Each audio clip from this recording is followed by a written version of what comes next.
Chapter 1. Katsuku. Quirks. Ever since that first miraculous child was born nearly 200 years ago, people throughout the world have developed incredible powers and abilities once only seen in fairy tales and comic books. Such abilities, called quirks, are developed around the age of 4. Most are rather passive, but a lucky few are gifted with a quirk of incredible power. From manipulating the elements, to overwhelming strength, to affecting the minds of those near. The possibilities are literally endless. And when they appear, it can be quite a shock for an unexpecting child, even more so as they first learn how to use it. Izuku Midoriya is one such child.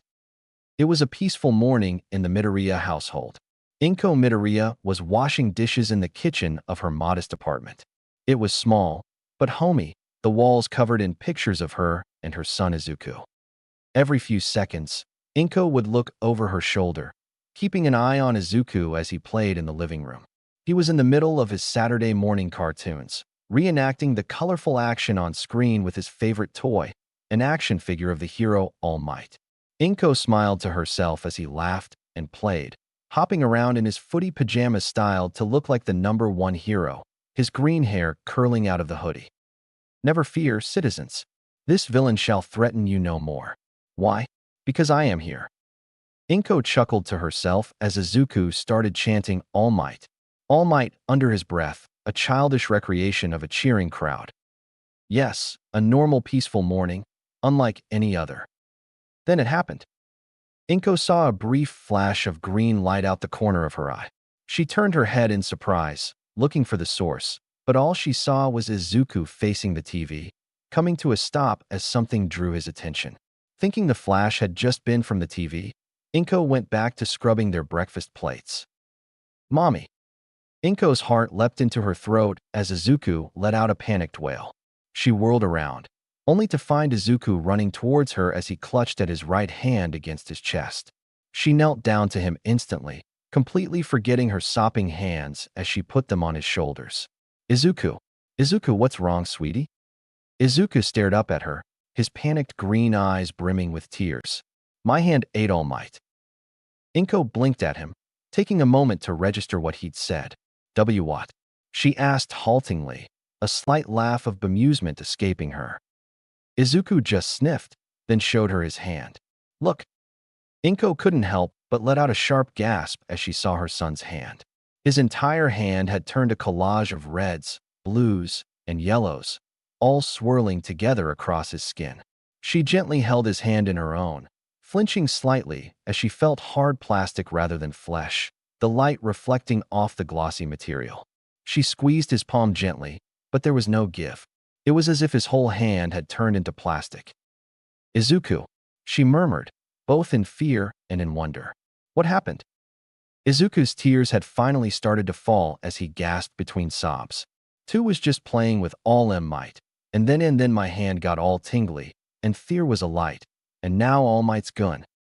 Inko pulled Izuku into a hug as his crying grew worse, forcing down her own panic as realization slowly started to form in her mind. Izuku, it's okay, sweetheart. She rubbed comforting circles on his back as he held on to her, sobbing into her chest. Please calm down, Izuku. I think I know what happened. Izuku pulled back just enough to look into her eyes. Why you do? He hiccuped. Inko smiled gently as she sat down on the kitchen floor, Izuku instantly clambering into her lap. I think so, sweetie. Now, does your hand hurt? Can you move it at all? Izuku sniffed some more, but looked down at his miscolored hand. He flexed his fingers hesitantly, causing a small clacking sound as the plastic rubbed against itself. It doesn't hurt, he murmured. Inko let out a breath she hadn't realized she'd been holding. Good. That's good. Okay. Izuku? She waited for him to look up at her before smiling brightly. Sweetie, I think you just got your quirk. Just as she'd been hoping, Izuku's eyes grew incredibly wide, his little mouth popping open. I did. Inko chuckled at his starstruck look. I think so. You said you felt a tingling feeling in your hand? Izuku nodded slowly, his tears lessening. Why, yeah. Like, when I sleep on it. All numb and needly. It was like that, but different. Inko nodded with him, humming. Okay, can you try this for me? Think really, really hard about that feeling. Try to make it happen again. Izuku frowned slightly, but gave her another nod. Okay, mommy. He then stared very intently at his plastic hand, his brow pinching together as he brought up all the focus a 4-year-old could muster. Inko watched with bated breath, hoping Izuku could figure out just a little of his quirk before they had to seek out professional help. She clasped her hands behind his back, holding him as he focused. After a few minutes, Izuku let out a little groan of discontent. I can feel something, but nothing's happening. Inko gave him a gentle smile. It's okay, Izu. Don't feel you have to force it, sweetie. Maybe the doctor can help when they confirm you have a quirk. Izuku just pouted stubbornly. But I can do it, he shouted. I just have to try harder and not give up. Like All Might.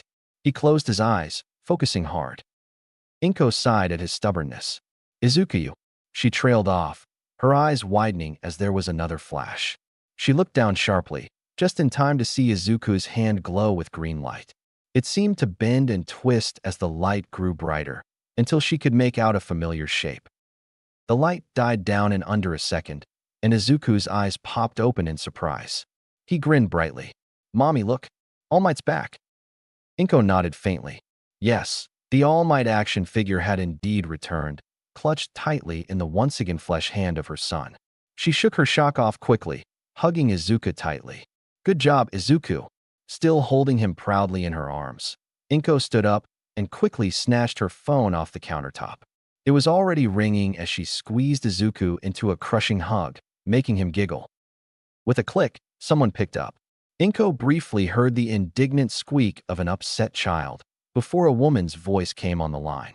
Hey, just a second, brat, someone's calling me. Hello? Inko, that you? Mitsuki. Inko answered back, grinning like no tomorrow. Mitsuki, you won't believe what just happened. 3 hours and 1 doctor's visit later found the Midoriyas in the home of the Bakugo family. The door had just barely opened before Izuku, now clad in blue shorts and his favorite yellow All Might t-shirt, gave a hurried hello to Auntie Mitzi and rushed down the hall toward his best friend's room, their mother's laughter following him the whole way. He started beating on the door like his life depended on it. Kakin, Kakin, let me in, let me in, let me in. The door swung open without warning, causing Izuku to fall flat on his face with a yelp. A bark of laughter made him look up, seeing his friend Katsuki smirking at him with his hand still on the doorknob, dressed in long pants and a black sleeveless shirt. Izuku pouted up at him. Kakin, that's not nice. Katsuki, or Kakin, as Izuku chose to call him, just snorted. Deal with it, Deku. Izuku's pout deepened at the nickname, but was quickly wiped away as he jumped to his feet. Kakin, guess what, guess what? Katsuki crossed his arms, pretending to look thoughtful. I guess. He then gave Izuku a flat stare. You got your quirk? Izuku stopped bouncing in place, his face going slack. What? How did? My mom already told me, Katsuki stated with a smug grin. Izuku slumped heavily, his enthusiasm replaced with disappointment. Oh, I wanted to surprise you. Katsuki snickered at Izuku's downtrodden expression. Tough. His grin turned less smug as he looked Izuku up and down, a little thoughtful. So, he drawled, trying to sound like he wasn't interested. What is it?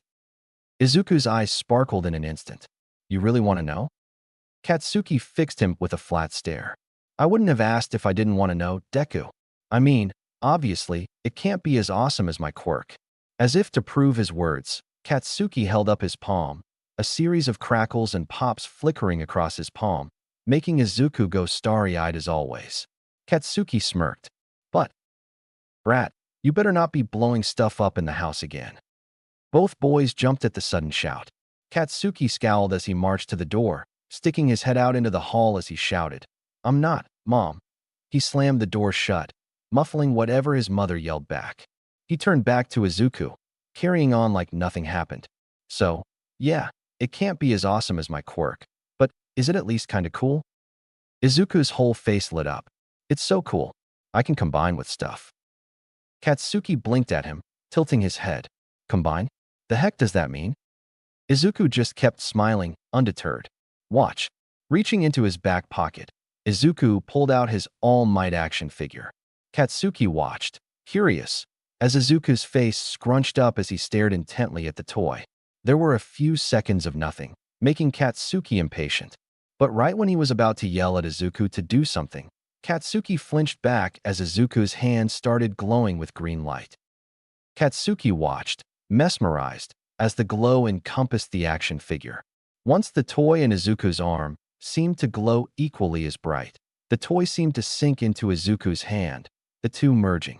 Once the glow died down, Izuku's hand had turned the same melted colors the action figure had once been, stopping just below his wrist. Whoa!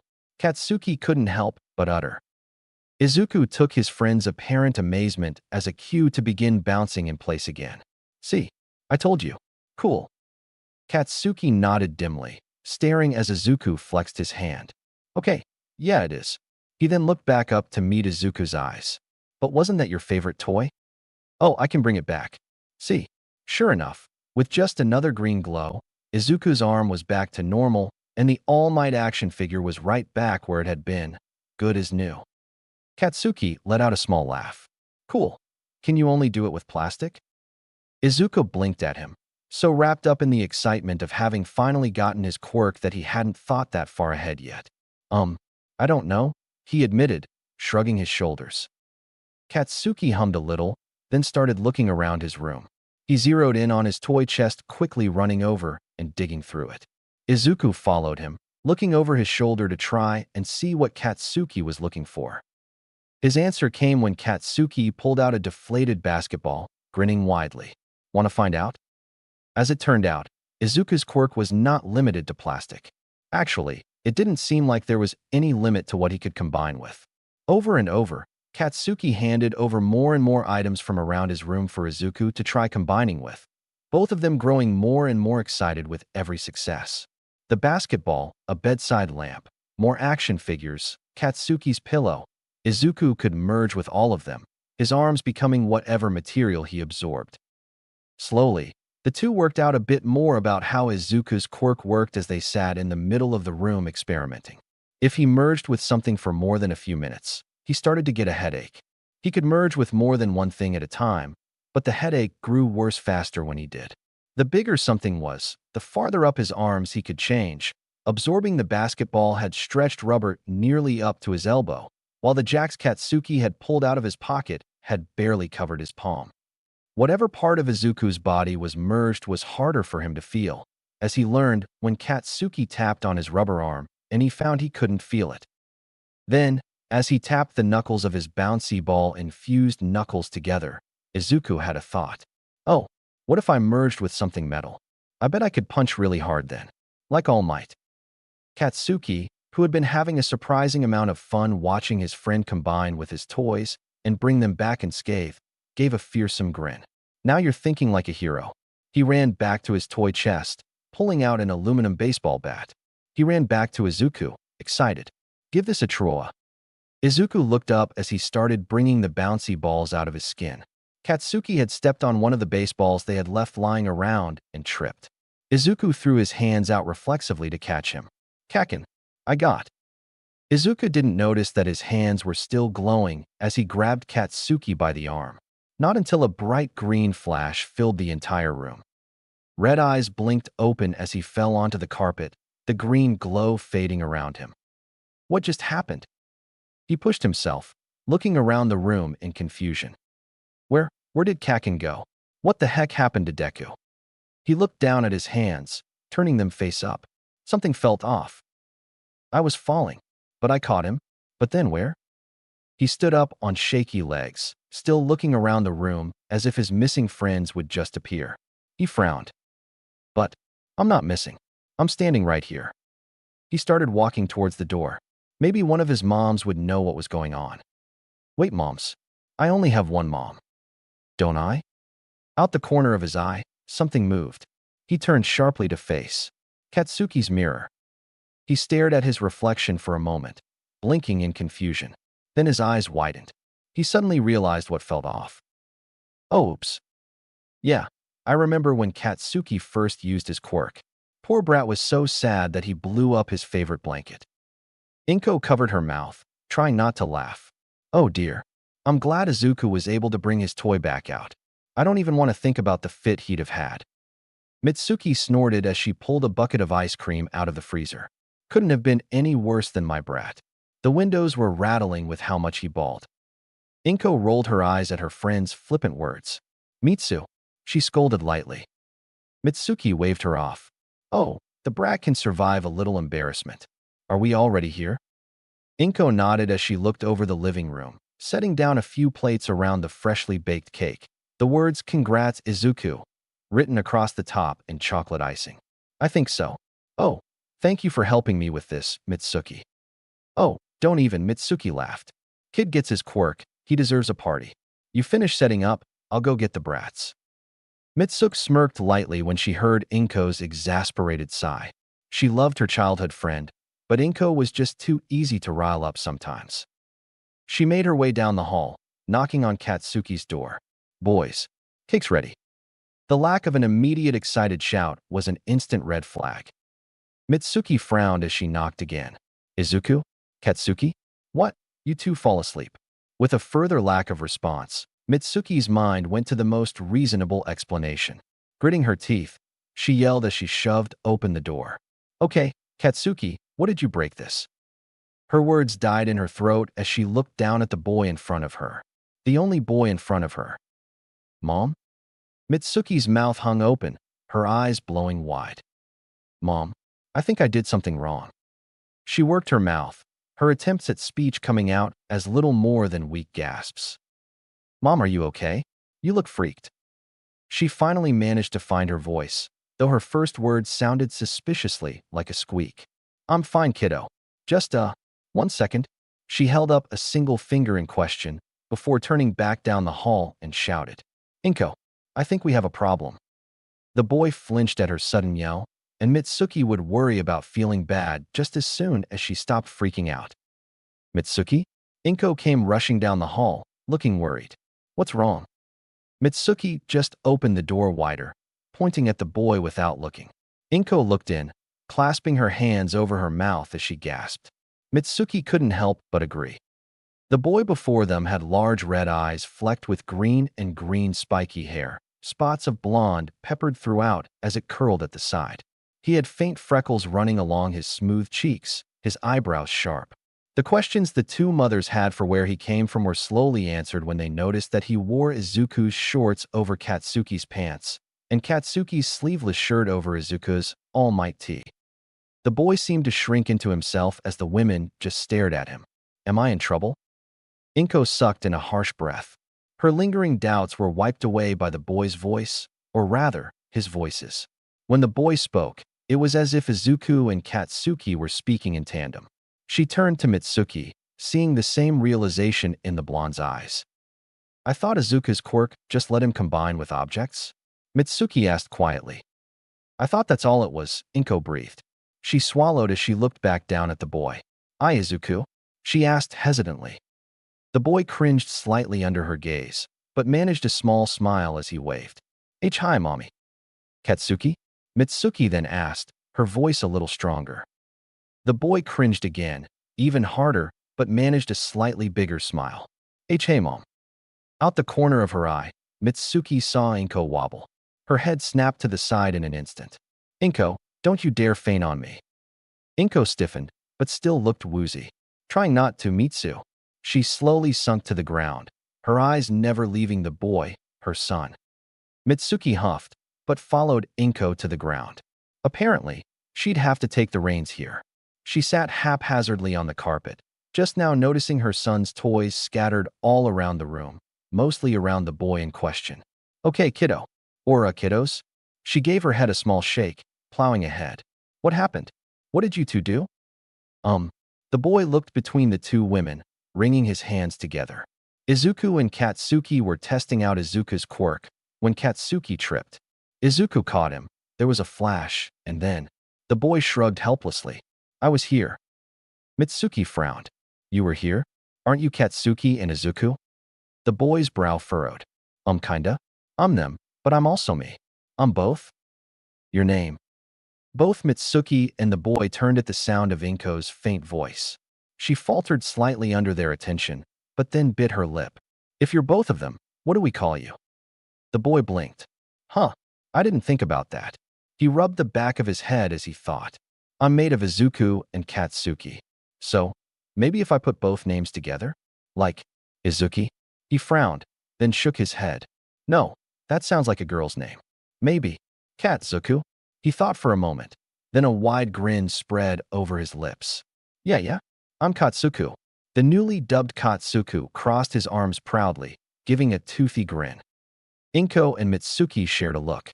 Well, apparently our kids just fused themselves together. Did you think this was how your day was going to go? Mitsuki asked with a weak grin. Inko glowered at her friend's attempt at a joke. Mitsu, could you please not? Mitsuki rolled her eyes. Oh, fine. Okay, Katsuku. Katsuku turned to her with a smile. Yeah, Mom? Mitsuki tilted her head slightly. Now that she'd calmed down, she couldn't decide which was weirder. Hearing Izuku's voice call her mom, or hearing Katsuki's voice sounding polite. Just, do you feel okay? Katsuku frowned at her. Yeah? He looked down at himself in question. Nothing hurts, if that's what you mean. Mitsuki nodded, and Inko let out a breath of relief. Okay, good. Now, don't take this the wrong way, kiddo. But do you think you could, She pointed both her index fingers at him, then moved them apart. Split? Katsuka blinked, tilting his head to the side. I think so. He looked between the two women. Do you want me to? Inko and Mitsuki shared another look. Inko bit her lip, but then gave Katsuku a warm smile. If you could.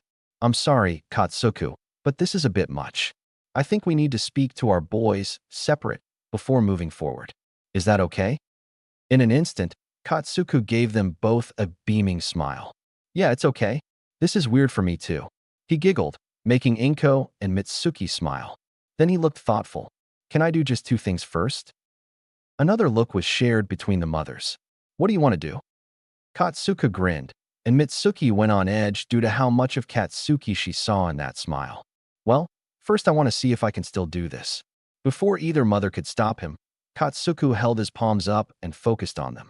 A familiar crackling and popping sound filled the air as tiny firecracker-sized explosions sprung up across his palms. Though, rather than the simple lights Katsuki's explosions made, Katsuku's all flashed green. Cool, he muttered to himself. Mitsuki felt her eye twitch a little. Katsuki, she growled warningly. Despite the slip of the wrong name, Katsuku looked up to meet her gaze. He smiled sheepishly. Right? No explosions in the house. Sorry, Mom. Mitsuki let out a small breath, letting it go on the sheer fact she got an actual apology for once. Inko giggled lightly at her clear annoyance, before turning back to Katsuku. And the other thing, sweetie? Katsuka blinked, then smiled. Oh, right. Without warning, he suddenly jumped into Inko's lap. Inko squeaked in surprise, only to freeze when she felt his small, surprisingly strong arms wrap around her. Bye, Mommy. Inko sucked in a small breath. Gee, goodbye, Katsuku, she murmured into his ear, hugging him back. Before she could say anything else, Katsuku had already launched himself at Mitsuki, wrapping his arms around her neck. See you, Mom. Mitsuki had the same dazed look Inko was sure she had, but managed a small grin as she squeezed him. See you later, squirt. Katsuka backed up a step, giving them both one last smile. Then he closed his eyes, focusing. Inko and Mitsuki watched as Katsuku started to glow. There was little to no build-up, his whole body being engulfed in a bright green light, so intense that the two mothers had to squint in order to still see him. For one brief moment, they could see his body split right down the middle. And then the light was gone, and Izuku and Katsuki were falling away from each other, yelping in surprise. Izuku's body kept glowing for a few seconds before fading back to normal. The two boys slowly sat up, blinking at each other. That was weird, Katsuki finally said. Really weird. Izuku nodded in agreement. Then he gave Katsuki a concerned look. Are you okay, Kakin? Katsuki scowled at him. Of course I'm okay, Deku. You really think you could hurt Ugg? His would-be insult was cut short when the little blonde found himself pulled into a bone-breaking hug by his mother. Brat, you ever scare me like that again, I'm going to ground you for life, you hear me? Mitsuki near yelled as she crushed her son against her chest. Mom, get off me. It was all Deku's, Mom. Mom, you're squishing me. Izuku wasn't much better off, his own mother holding him in a death grip as she took deep, ragged breaths. Mommy? He asked softly, trying to wriggle his way out enough to see her face. Mommy, what's wrong? Inko had to take a few more deep breaths before she was able to speak. Izuku. Her voice was low and scratchy, heavy with emotion. Izuku, sweetie, you have no idea how much you just scared me. She carefully pulled away from him so he could see her stern gaze. Promise me that you'll never do that again. Izuku's face fell, tears forming in the corner of his eyes. Never? Inko held her stern face for a moment, before Izuku's broken-hearted look made her relent, if only slightly. Just, at least not unless I'm there to watch you. Okay. Izuku sniffed, but gave a firm nod. Okay. Inko smiled at him. She kissed his forehead, then pulled him in for another hug. That goes double for you, Katsuki, Mitsuki said as she continued to squeeze her son. I don't care how cool you think it is. I better not hear about you making Izuku use his quirk like that without your Auntie Inko's say-so. Got it, brat? I got it. Katsuki growled back, though it sounded more like a whimper as he struggled against his mother's ironclad hug. Just, let me go already. Inko chuckled slightly at her unofficial sister and nephew, just enjoying the fact that her son was back in her arms, safe and okay. Hey, Mommy. Inko looked down slightly at the sound of her son's voice. What is it, Izuku? I think I know what I want to name my quirk now. Inko pulled back just enough to meet his eyes. Oh, and what's that? The smile Izuku gave her was so bright it would warm her heart for years to come. I'm going to call it Fusion. Chapter 2, Katsuku vs. Sludge. 10 years later.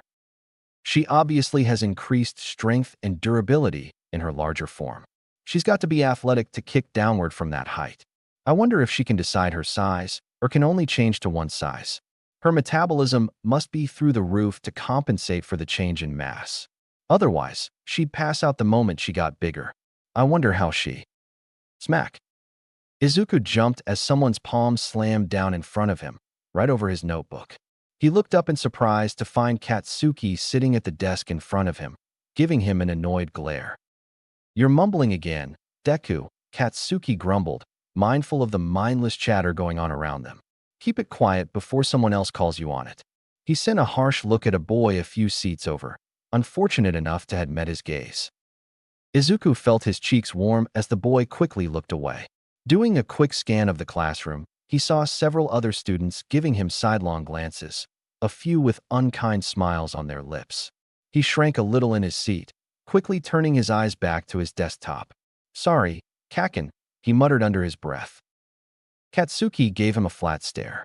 Stupid Deku, don't he cut himself off with a roll of his eyes, clicking his tongue in annoyance. He looked down at Izuku's notebook, raising a brow at the full-size sketch taking up one page. That who you're mumbling about? Izuku perked up a little. Why yeah, she's one of the new pro heroes, MT lady. She was part of a villain fight I saw on my way here today. Katsuki growled under his breath, smacking Izuku's desk in frustration. Damn it, I knew I shouldn't have left early today. I could have seen it in person. Izuku gave him a sympathetic smile. I made notes about the whole fight. Do you want to see them? Katsuki was already reaching for the offered notebook when the classroom door clicked open. Katsuki spun back around in his seat as their teacher walked in, muttering a quick later to Izuku. Izuku's smile widened just a bit. For most of the day, class proceeded as normal, crawling by at a snail's pace. But just before they left for the day, their teacher had an announcement, picking up the stack of papers he'd arrived with. As you're all now third years, it's time to start seriously thinking about your futures. Now, I've got printouts for various high schools and their requirements to hand out. The teacher then smirked. But I think I already know which ones you all want to see. You're all aiming to be heroes, right? The entire class erupted into cheers, several of them firing off their various quirks in their excitement. The only ones not joining in the fun were Katsuki, who rolled his eyes at his classmates, and Izuku, who just shrunk into his chair. All of you, settle down. No quirk usage while in class. There were murmurs of discontent, but everyone slowly calmed down and fell back into their seats. Katsuki scoffed under his breath. Bunch of extras, he muttered rather loudly, drawing dark looks from the students around him. Izuku frowned at him, quietly warning, "Kaken." Katsuki glanced back at him, but was interrupted by the teacher. "What was that, Bakugo?" he called, giving the blonde a sharp look. "Do you have something to say to the class?" Izuku stiffened, giving Katsuki a pleading look. Katsuki held his gaze for a moment, then smirked. Izuku's shoulders slumped, looking up at the ceiling in despair as Katsuki kicked his feet up on his desk, his smirk turning feral. "Just that you shouldn't go lumping us all together like that. This bunch of extras is going to need more than their weak-ass quirks if they want to be real heroes." The class erupted again, this time in rage at the condescending blonde. Katsuki just barked a laugh at them. "You can all whine all you want. You all know you have no chance at being a hero. Not when you're competing with a real future hero, like me." That earned him some more grumbling, but seemed to draw the teacher's attention to one of the papers he was holding. His eyes darted across it for a few seconds before his brow raised. "That's right. You're aiming to get into UA, right, Bakugo?" Katsuki's smirk grew even wider. "Damn straight. One day, I'm going to be standing up top with all might, looking down on all these cold-have beans." As Katsuki continued to draw the ire of the entire class, Izuku could only watch on in exasperation. It would forever baffle him how his friend remained the most popular kid in school when he was constantly pushing the buttons of everyone within it, student and teacher alike. He was partly impressed that Katsuki could stare down so much constant anger and scorn with a smile. If you could count Katsuki's feral, sometimes manic grin as a smile. "It looks like Midoriya is aiming for UA as well." In an instant, Izuku's entire body froze up. He stared at the teacher in horror, as if the man had just announced his coming execution. Katsuki stiffened out of his relaxed posture, then leveled the teacher with a fierce glare. The class fell silent almost instantly, nearly everyone looking at Izuku either in bafflement or disbelief. The silence held for a few moments. Then the whispers started. "Midoriya? At UA? Does he actually think he can make it? With such a weird quirk? He can't do anything without fusing. He'd need someone's help in every fight. He's useless on his own." With every muttered word, Izuku shrank further and further into his seat. At the same time, Katsuki's face grew darker and darker. It didn't help that their teacher just looked around at the class in confusion, oblivious to why they had all suddenly quieted. Izuku just stared down at his desk, growing more uncomfortable by the second as everyone kept acting like they thought he couldn't hear them, either not knowing or not caring. Seriously, that quirk is creepy. Could he even be a hero like that? What a freak. Boom. The buzz of hushed gossip ended rather suddenly as Katsuki, with little warning, lifted his palm over his head and let loose a window-shaking explosion. Yelps of fright drowned out the, comparatively, feeble explosion as everyone turned to face the now-standing blonde, them all flinching away from his murderous glare, teacher included. "Ah, go to hell, the lot of you. I bet none of you morons would know a real hero if they punched you in the face." The resulting angered chaos was only broken when the principal burst in the door, demanding to know what the source of all the noise was. His question was answered when he caught sight of the blackened ceiling above Katsuki's head, the culprit looking wholly unapologetic. "You shouldn't have done that." Katsuki looked at Izuku out the corner of his eye, then scoffed as he looked ahead. The two were a block away from their middle school, taking the long way back to their part of the city. If asked, Katsuki would say it was so he could get some more exercise. Izuku knew it was because no one was ever on this stretch of road this time of day, so they wouldn't run into any other students taking this route. "Give me one good reason why not," Katsuki said without looking at him. "Kaken, you got a week's detention. Ain't the first time. It's the second week of the year. Won't your mom be mad?" Katsuki gave Izuku a flat stare. "When I tell her why I got it, how do you think the old hag will react?" At that, Izuku couldn't help but sigh. When Aunt Mitsuki heard exactly why Katsuki had nearly blown a hole through the school ceiling, Izuku wouldn't be surprised if she gave the principal an enraged phone call on both their behalves, especially if told through Katsuki's blunt point of view. It's not like they were wrong. Katsuki turned to Izuku in surprise, then scowled as he whacked him lightly in the back of the head. "Deku, shut up. Your quirk is 100 times better than anything those extras have, and those idiots are brain dead for not seeing it. Izuku just rubbed the back of his head, not meeting Katsuki's eyes. Not everyone sees it like you do. Katsuki scoffed again, louder. Like I said, idiots. His flippant words managed to coax a small smile out of Izuku, though nothing else. Seeing how his friend had apparently dropped the conversation, Katsuki shook his head with a light growl, the two continuing on in silence. While Katsuki's words did cheer him up a little, Izuku couldn't help but dwell on his fellow students' reactions. He shouldn't have been all that blindsided, really. Those whispers had been the status quo since grade school ended. It had been different when they were younger. The first time Izuku had shown off his quirk in kindergarten, no one had batted an eye. The other kids thought that him merging with the various materials around the classroom was cool, if maybe not as much as Katsuki's. And when he had shown off his human fusion technique, as he'd named it, with Katsuki a few years later, it took that long for their mothers to let them fuse without supervision, just in case Izuku's quirk had some drawback that wasn't immediately apparent. Their grade had been absolutely smitten with Katsuki, especially when the fusion showed off how he could make green explosions even bigger than Katsuki's. It wasn't until middle school that their views started changing. The older their class got, the less enthusiastic they seemed to be with Izuku's quirk. It didn't take long for Izuku to notice the odd looks the kids gave each other whenever he'd mention fusing. Soon, people started to distance themselves from him, until it seemed Katsuki was the only one who actually cared for his company. And once they became teenagers, the cruder of their classmates took the concept of Izuku and Katsuki fusing and started taking it in a different context. And whether out of ignorance or malice, no amount of Izuku's explaining or Katsuki's growling could convince them otherwise or stop them from spreading rumors. It was to the point that Izuku wondered if they even remembered that human fusion was just one part of his quirk instead of the whole thing. Izuku was so wrapped up in his thoughts that he didn't realize Katsuki was talking to him until he felt the blonde's knuckles rapping on his head. Hey, Earth to Deku. Izuku blinked himself out of his daze, looking up to meet his friend's eyes. Oh, did you say something, Kakin? Katsuki clicked his tongue. Yeah. While you were off in La La Land, I asked if we could head over to the beach to train together a bit. Izuku perked up a little. Sure, I guess. My mom probably won't care. What do you want to work on? My control, Katsuki said bluntly, looking at his open palm in annoyance as he let loose a few sparks.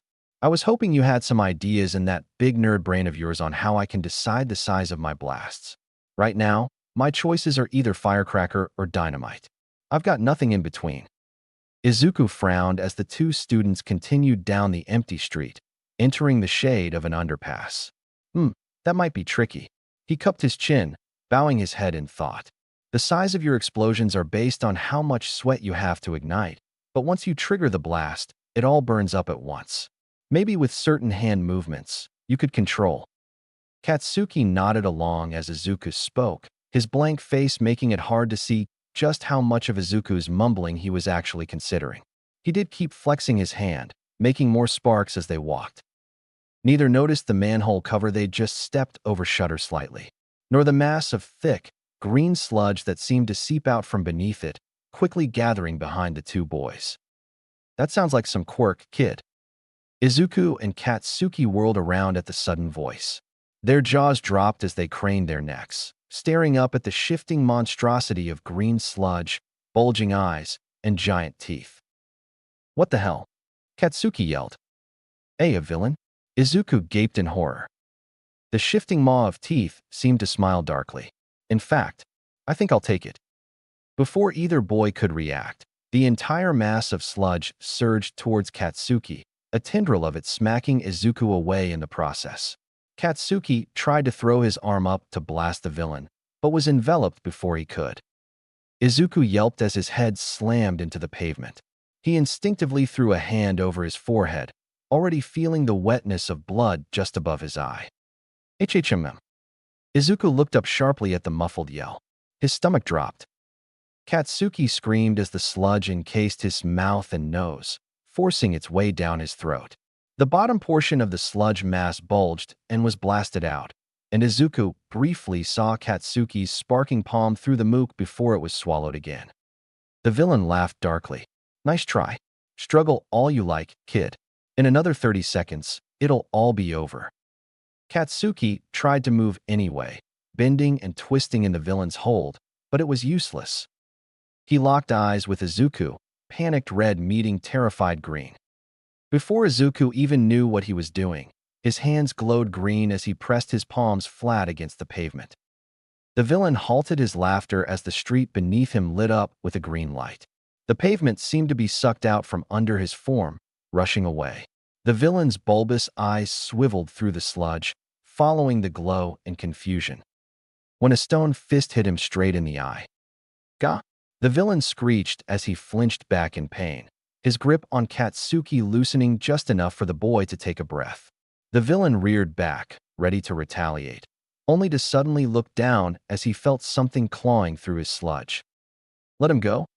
It was Izuku. The boy's entire body, clothes, hair, and all, turned as black and solid as the tarmac now missing beneath his feet. The boy was digging desperately through the mook, throwing chunks of it aside as he tried to reach his friend. The villain instinctively lashed out, a burst of sludge throwing Izuku back into the concrete wall of the underpass. Izuku cried out as he hit the wall with a sickening thud, leaving a large spider crack as he slumped to the ground. He tried to push himself up, gasping in pain as he did. His body flickered green, shards of tarmac seeping out of his skin as he lost his hold over the material. He felt more blood drip down his face. Deku! Katsuki tried to yell to him, only to get cut off by more sludge. Gore, little punk. The villain growled as he focused on the prone Izuku, the mass of sludge shifting closer to him, dragging Katsuki along with it. A massive glob of sludge lifted off the ground, looking vaguely like a fist. Just for that, I think I'll take you out first. Izuku lifted his head, but instead of the villain, his eyes immediately locked with Katsuki. His friend stared back as he sunk further into the sludge, only part of his face still visible. For just a single moment, Izuku was frozen by what he saw in his oldest friend's eyes. Fear. There was no thought, no warning. Without even realizing it, Izuku launched himself forward, right into the path of the villain's massive blow, his arm outstretched towards Katsuki. He was so focused on reaching Katsuki, he almost missed the voice that suddenly boomed throughout the underpass. Your criminal ways end here, villain. For I?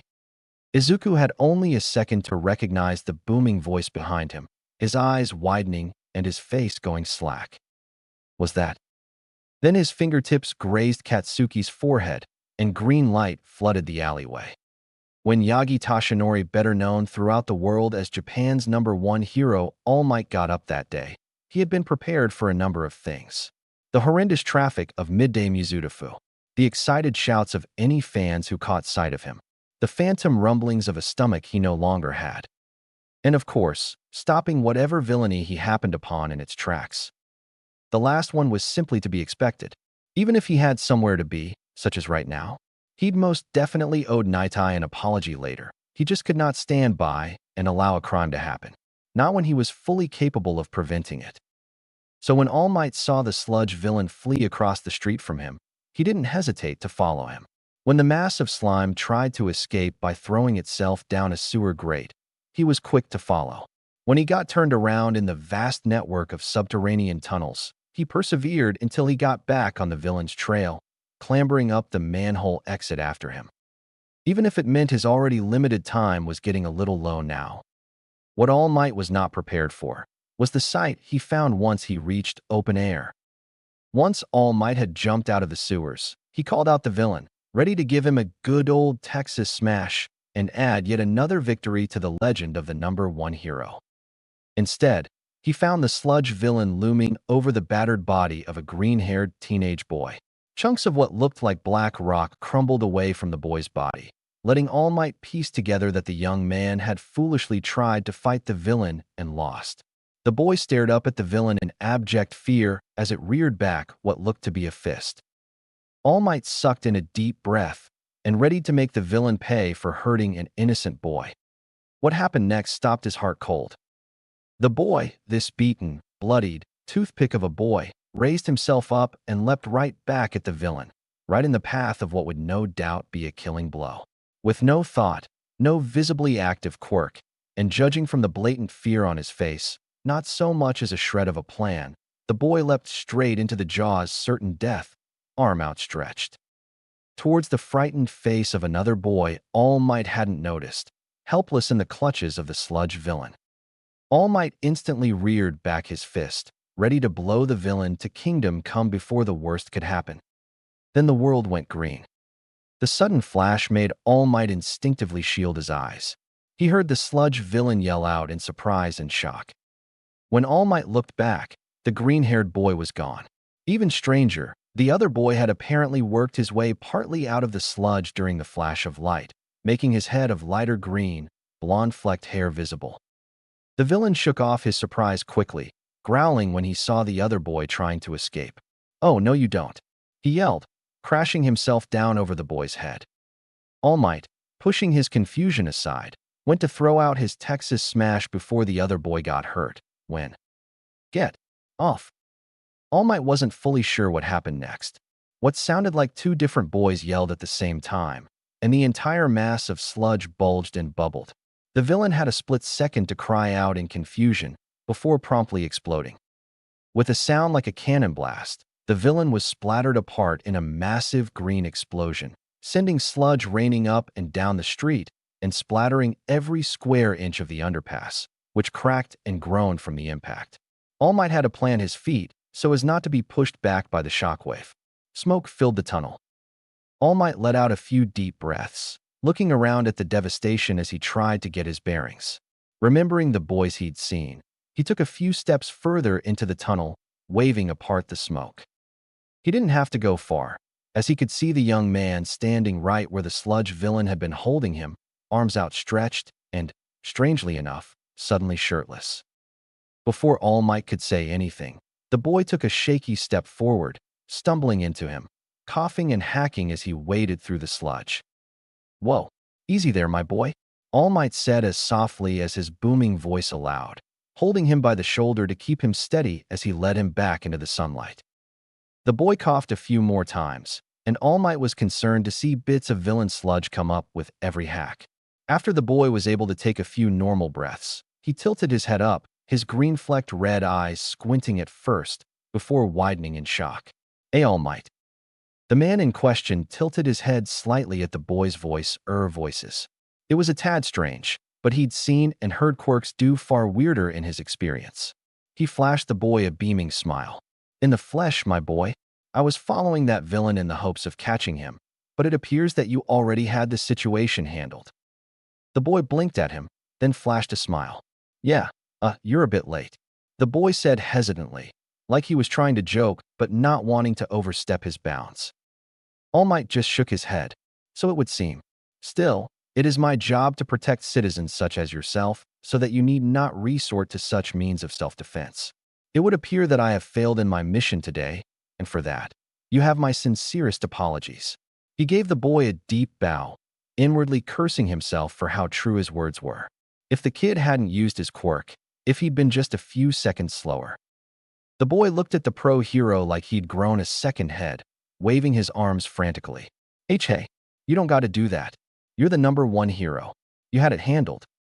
Oh, the simple beliefs of a child, All Might thought to himself with a smile. How could a hero ever lose? Out loud, he said, "All the same, you have my apology regardless. Though, if you don't mind me asking, young man, how did you end up in this situation in the first place?" The boy's face darkened considerably, gritting his teeth. He looked down at a heap of sludge by his feet, giving it a sharp kick. "This bastard tried to kill Katsuki." All Might nodded, making sure to keep watch on the villain just in case he tried to pull himself together. "Oh, so you were defending a friend of yours? A noble endeavor, my boy." All Might then grimaced as a glob of sludge dripped down from the ceiling and landed on his shoulder, one of the villain's eyeballs within it looking around frantically. All Might brushed it off his shoulder, though perhaps with a tad too much enthusiasm.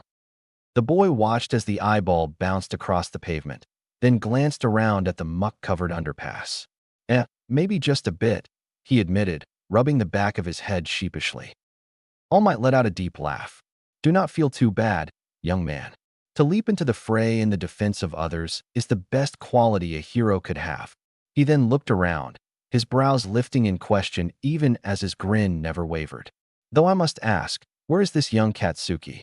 I think I lost sight of him in that flash of light. Did he panic and run off? Katsuka blinked up at the pro-hero, then, strangely, looked suddenly indignant. He raised his arm high, his mouth opening wide like he was about to start yelling when he suddenly paused. He brought his hand down, looking at it as he flexed his fingers. Oh, right. Fused. He let out a sheepish chuckle, even as All Might gave him an odd look. Oh, well, you see, sir. He paused, his brow furrowed as he thought. In the end, he just shook his head and sighed. Screw it. It'll be easier just to show you. All Might put his hands on his hips, his ever-present smile lessening to appear thoughtful. Show me? Show me what, my boy? My quirk. First, though, my name's Katsuku. It's really awesome to meet you, All Might. It's a pleasure, young Katsuku. The boy, Katsuku, beamed up at him. Yeah, so? I just wanted to say hi. And bye? The pro-hero blinked. Bye? But I thought you wanted to. All Might's question was cut off as Katsuku, who gave him a quick wave and a bright smile, was enveloped in another bright green light. Surprised, All Might instinctively threw up an arm up in defense, only to blink in bafflement as the boy in front of him split right down the middle, and the two halves inexplicably became two completely different teenagers, one of which briefly kept glowing for a few seconds. Ugh, the blonde one groaned, pressing a hand to his head. Fusion never gave me that much of a headache before. The green-haired one, who All Might dimly recognized as the first boy he had seen, was bent over at the stomach, his hands on his knees as he gasped for air, sporting a cut above his right eye. Katsuku's never let off a blast that big before. All Might looked between the two boys, his bright smile betrayed by the sweat drop running down the side of his face. What just happened? The two boys looked up, each having a different reaction. The blonde with red eyes just kind of blinked at him, as if just remembering he was there. The green-haired boy, however, lol, mmmmmmm. The boy's stutter seemed endless as he worked his mouth pointlessly, his eyes shrunken down to pinpricks and his whole body shaking. Before the pro could really start to wonder if the poor boy had gone a little too long without air, the blonde rolled his eyes, grumbling under his breath. And the fanboying begins. Oh, All Might thought with a blink. A fanboy? That's easy enough to deal with. Putting his hands firmly on his hips and puffing up his aching chest, All Might gave the boy a blinding smile. Indeed, young man. It is I, All Might, the #1 hero. His little bit of pomp out of the way, he let his shoulders slump. Now that that's cleared up, could one of you please tell me how the boy I was just speaking to somehow turned into you two? The green-haired boy stiffened at the question, ducking his head. You. The blonde, however, just jabbed his thumb towards the other boy without care. It's his quirk. The green-haired boy's head snapped towards his friend, aghast. Kakin. Kakin. All Might was going to assume that was a nickname of some sort, stared at him flatly. Deku, it's All Might. Not just a real pro-hero, the pro-hero. If anyone ain't going to care, it's him. The apparently named Deku glanced apprehensively at All Might, his eyes darting between the pro and his friend. Then he looked away, shuffling his feet uncomfortably. Kakin clicked his tongue, but then looked back up at the pro. His quirk lets him fuse together with things. If it's just random stuff, like rocks and crap, he turns into it. But if he uses it on a person, they fuse together into a single person.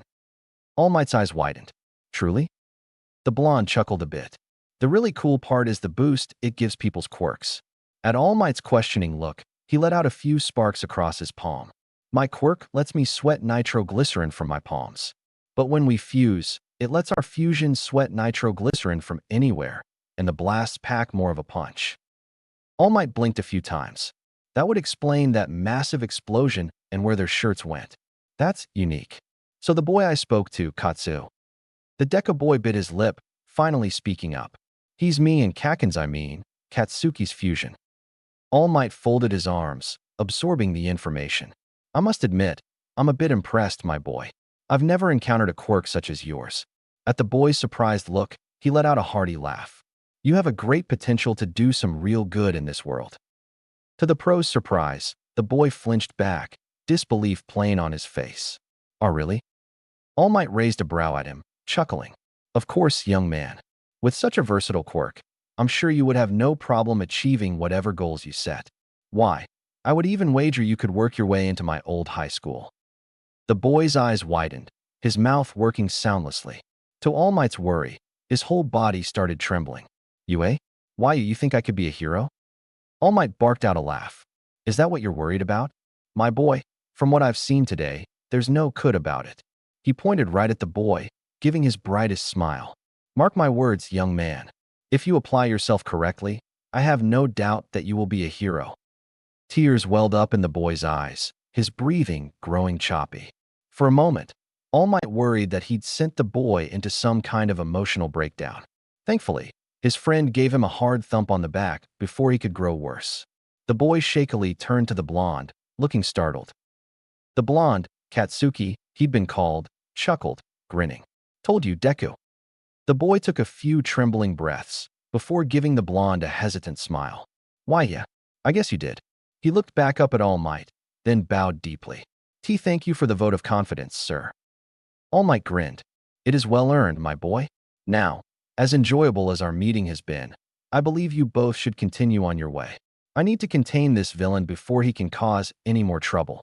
As if to prove his point, he lifted his foot and stamped on a bit of sludge trying to slither away from him. The boy nodded again. "Of course, sir. Right away, sir."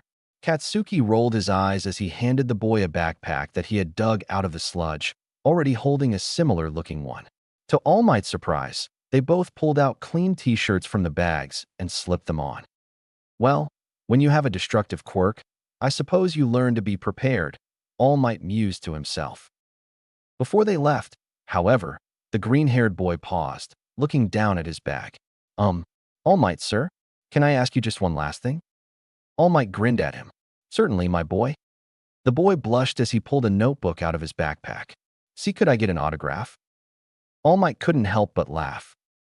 After finding an empty spot in the boy's notebook, which was filled with some rather impressive self-made hero bios that he could see, and splashing his signature across 2 full pages, All Might sent the boys on their way.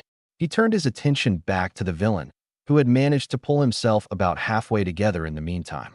All Might scattered him again with just the flick of his finger. "All right, now to get you all cleaned up. But how to perfect. These bottles will work nicely." As he set to work gathering up the sludge, he could hear the boys talking behind him as they walked. "Man, not even in high school yet, and we already kicked a villain's ass. Technically, Katsuka did it, Kakin. He's us, it still counts. Though, you probably should have gone for forming Katsuka first, instead of just punching the creep. Seriously, that was a stupid move, Deku. He could have killed you, you dope.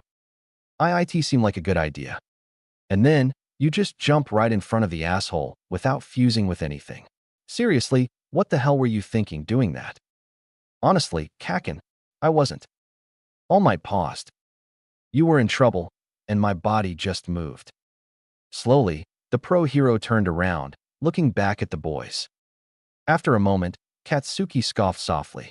"You dumbass. You're gonna get yourself killed if you ever jump in like that again." "Well, I had to do something to get you out. You were trapped, and you looked scared." "Why, hey, no, I was not scared, okay? I had everything handled, just fine." Sir. What was that?" "Nothing, Kakin." All Might watched as they moved further down the road, something clicking in his mind. Before he fully processed what he was doing, he called out, "Young man." The two spun around, surprised. "Yes, Mr. All Might, sir." All Might just stopped from laughing at the boy's nervousness. "I didn't catch your name." The boy blinked at him, then gave him a wide smile. "Oh, it's, Izuku Midoriya, sir." All Might nodded, humming to himself. Well, it was a pleasure to meet you, young Midoriya. I'll be keeping my eye out for you in the future." Midoriya's eyes widened, his mouth falling open. He managed to shake it off before his friend forced him to, giving a sharp nod and bright smile. "It was nice to meet you too, sir. I won't let you down." All Might smiled as the two walked away and out of sight, before continuing to collect the splattered villain. No, this was not how All Might expected his day to go. But perhaps that just made it all the more significant. If he hurried, he could still meet his old sidekick and not be too terribly late. That was good. He could use someone to talk to right now, to help him think. And there was now a lot for him to think about. 1 month later. Okay, now try the pickup truck. Izuku groaned under his breath as he released the cinder block from his arm, wiping the sweat from his brow. He shot Katsuki a slight glare, which the blonde returned with a flat stare, watching Izuku from his perch on a broken refrigerator. Izuku rolled his eyes at the lack of reaction, before placing his palms on the hood of the broken-down truck. The two had stumbled across Dagoba Beach a few years back, claiming it as their unofficial training ground. Izuku had thought it a shame that what had once been a beautiful beach had been reduced to little more than a junkyard, but it gave him access to plenty of materials to test his quirk on. Once his arms and upper torso were completely converted into the solid steel of the truck hood, Izuku walked over to where Katsuki was sitting. The blonde leapt off the fridge, gesturing for Izuku to move forward. Having been given the go-ahead, Izuku set his feet and launched a stiff punch at the freezer door. The clang of metal on metal sounded throughout the beach, and the freezer door completely buckled inward. Izuku continued with his strikes, not stopping until the refrigerator was so dented that it buckled at the middle and collapsed in on itself. Izuku stared at his handiwork, panting lightly. Beside him, Katsuki huffed a laugh, slapping him on the back. Standing to scrap in under a minute. We keep working like this for the next 9 months, and UA will be a shoo-in. Izuku smiled at his kind words, a rarity from his eternally angered comrade. I can't help but agree. Both boys looked up in surprise, towards the stairs leading off the beach. They were shocked to see the familiar muscle-bound pro watching them in a simple tracksuit, hands on his hips. All Might. Izuku gasped, a quick elbow from Katsuki halting his stuttering. What are you doing here? I wanted to speak to you both, my boys. And young Midoriya's mother was kind enough to point me your way. Izuku briefly wondered how his poor mother reacted when she answered the door to find All Might of all people standing there. He hoped she hadn't freaked out too badly, or fainted. The pro hero chuckled as he approached. I'm sorry it took me so long to return to you, but I had a lot of thoughts to sort through and soul-searching to do before reaching my decision. Decision? Izuku shared a quick look with Katsuki, both of them curious about what the pro was talking about. All Might smiled at them, though this one seemed different from what they always saw on TV. It was subdued, with a hint of melancholy, yet still bright and cheerful. There is a choice I have to make in a short time. I needed to sort through all my options before taking the proper course of action. And I believe I have found it. He walked up to the two, putting his large hand on Izuku's shoulder, grin widening at his awestruck expression. Young Midoriya, if you'd accept, I want you to be my successor. Chapter 3, The Exam. The next 9 months were both the worst and best of Izuku's life. They were the absolute worst due to the intense, borderline insane training regimen All Might had given him, planning every second of his day meticulously with strength training, endurance runs, cleaning the seemingly endless length of Dagoba Beach. Even his sleep was scheduled. The result was that there was not a moment Izuku's body was not aching, and not a single second that he didn't feel dead on his feet. There were times he was fairly certain he'd fallen asleep with his eyes open, given how hours seemed to disappear with a mere blink. But on the other hand, for the first time in his life, Izuku felt like his dream of being a hero was actually possible. That, as his runs grew easier and the aches grew duller, he was actually working towards an actual goal, instead of a misguided wish. That by the end of it, he would be a hero. Not that it all went smoothly. The first hurdle had been Katsuki, who had been less than pleased with All Might's choice of successor. Namely, the fact it hadn't been him. Luckily, and to Izuku's great relief, All Might had an answer for him. You're not wrong, the skeletal true form of All Might said softly as Katsuki glared up at him, Izuku watching the two in worry. With your quirk and spirit, young Bakugo, you're already on the fast track to becoming a great hero. And I have no doubt that you could do great things with One for All. Katsuki's glare lessened by the barest fraction. Then why? Because it's not a matter of worth or strength. It's intent. The kind of hero you wish to be. I did my research before meeting you here today. Bakugo, you wish to prove yourself as the strongest hero, correct? To be the person everyone looks up to, wishes to be? Katsuki gave a sharp nod. Yeah, damn straight. All Might nodded in return. It's a fair goal, one many heroes use as motivation. He then looked over Katsuki's head at Izuku. Is that why you want to be a hero, Midoriya? To prove yourself? Izuku hesitated, flinching slightly when Katsuki looked his way. He could see the look in his friend's eyes, not angry, but smoldering, ready to be set off in an instant. He swallowed thickly, but met All Might's gaze, answering honestly. Honestly, no, sir. I just want to help people.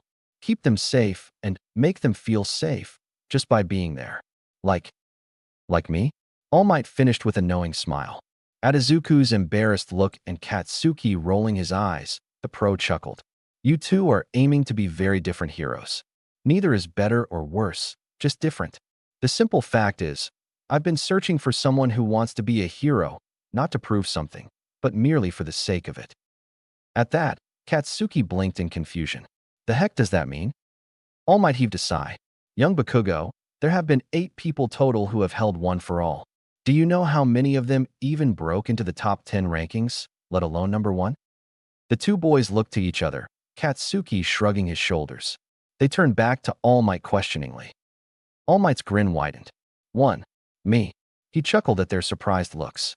What you both need to understand is, having one for all and being the number 1 hero are not exclusive. My predecessor had just as much strength and power as I do, and she never even cracked the top 100. She had no need to. She was her own hero and spread hope in her own way.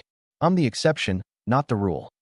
He gave them both a long look before sighing. The fact is, I'm not looking for someone to replace me as number 1. I want someone I know will use one for all to inspire others, to keep hope alive and strong when I can't. And I truly believe Midoriya is that person. He gave Katsuki a searching, almost pleading look. Does that make sense to you, young Bakugo? Katsuki crossed his arms, glaring down at the dirty sand. He grit his teeth, growling slightly under his breath. He stayed like that for a solid minute, long enough to make Izuku worry about an impending tirade, before the blonde let out a sharp huff. You're right. Katsuki spit the words out like they left a bad taste in his mouth. If that's the kind of hero you want to have your power, that's not me. Give it to the nerd. He then gave All Might a sharp look. Not that it'll matter. I'm still going to be the number 1 hero, and I don't need you to give me your power to do it. All Might let out a deep laugh, sounding like his old self for just a moment. Huh. I like your spunk, young Bakugo. I look forward to seeing you rise. It still took Izuku by surprise that Katsuki had accepted All Might's words so easily. When he asked him about it later, Katsuki's answer was simple. The stronger a hero you are, the more impressive it'll be when I'm ahead of you. Not exactly words of confidence, but Izuku was more than willing to be a bar for Katsuki if it kept their friendship intact. And having someone by his side through All Might's hellish training made it all slightly more bearable. Slightly. Because that was Katsuki's only caveat. That whatever training All Might gave Izuku, he gave it to him as well. As he put it, a chance to be trained by the number 1 hero and potentially see Deku grow a spine? I'm in. Again, not exactly encouraging, but having Katsuki huffing and puffing next to him as they neared the end of their 10-mile morning run made things infinitely more bearable than if he'd been stuck powering through on his own. And the results spoke for themselves. While they had both tried to stay in shape before, rather, Katsuki tried to keep them both up to future her standards. Now Izuku truly looked and felt like he could become a hero. They had both done so well, in fact, that despite All Might's goal of having Izuku bulk up by the end of 9 months, All Might felt he was ready after only 8. He'd offered to give Izuku the power right then after their final workout. Which lead to the other hiccup. I can't believe you actually ate his hair. Izuku grimaced as he and Katsuki made their way down the street lamps just beginning to power on. You heard All Might, he said quietly, just in case someone would overhear him. One for all is passed on by ingesting DNA. It was gross, but it had to be done. Katsuki snorted. Yeah, but hair? You couldn't have just swallowed, I don't know, a drop of his blood or sweat. Why his hair? Izuku paused, realizing that he had no real explanation. I'm sure there was a good reason for it. Katsuki hummed, unconvinced. They made it to the now spotless shore of Dagoba Beach shortly, and Izuku couldn't help but feel proud at the sight. It had been a long, long road, but it was nice to visibly have something to show for all his work. They found All Might's skinny form right where they'd left him just a few hours before, sitting on the beach and watching the sun sink beneath the waves. He looked up as they approached, giving them a smile. Young Midoriya, young Bakugo.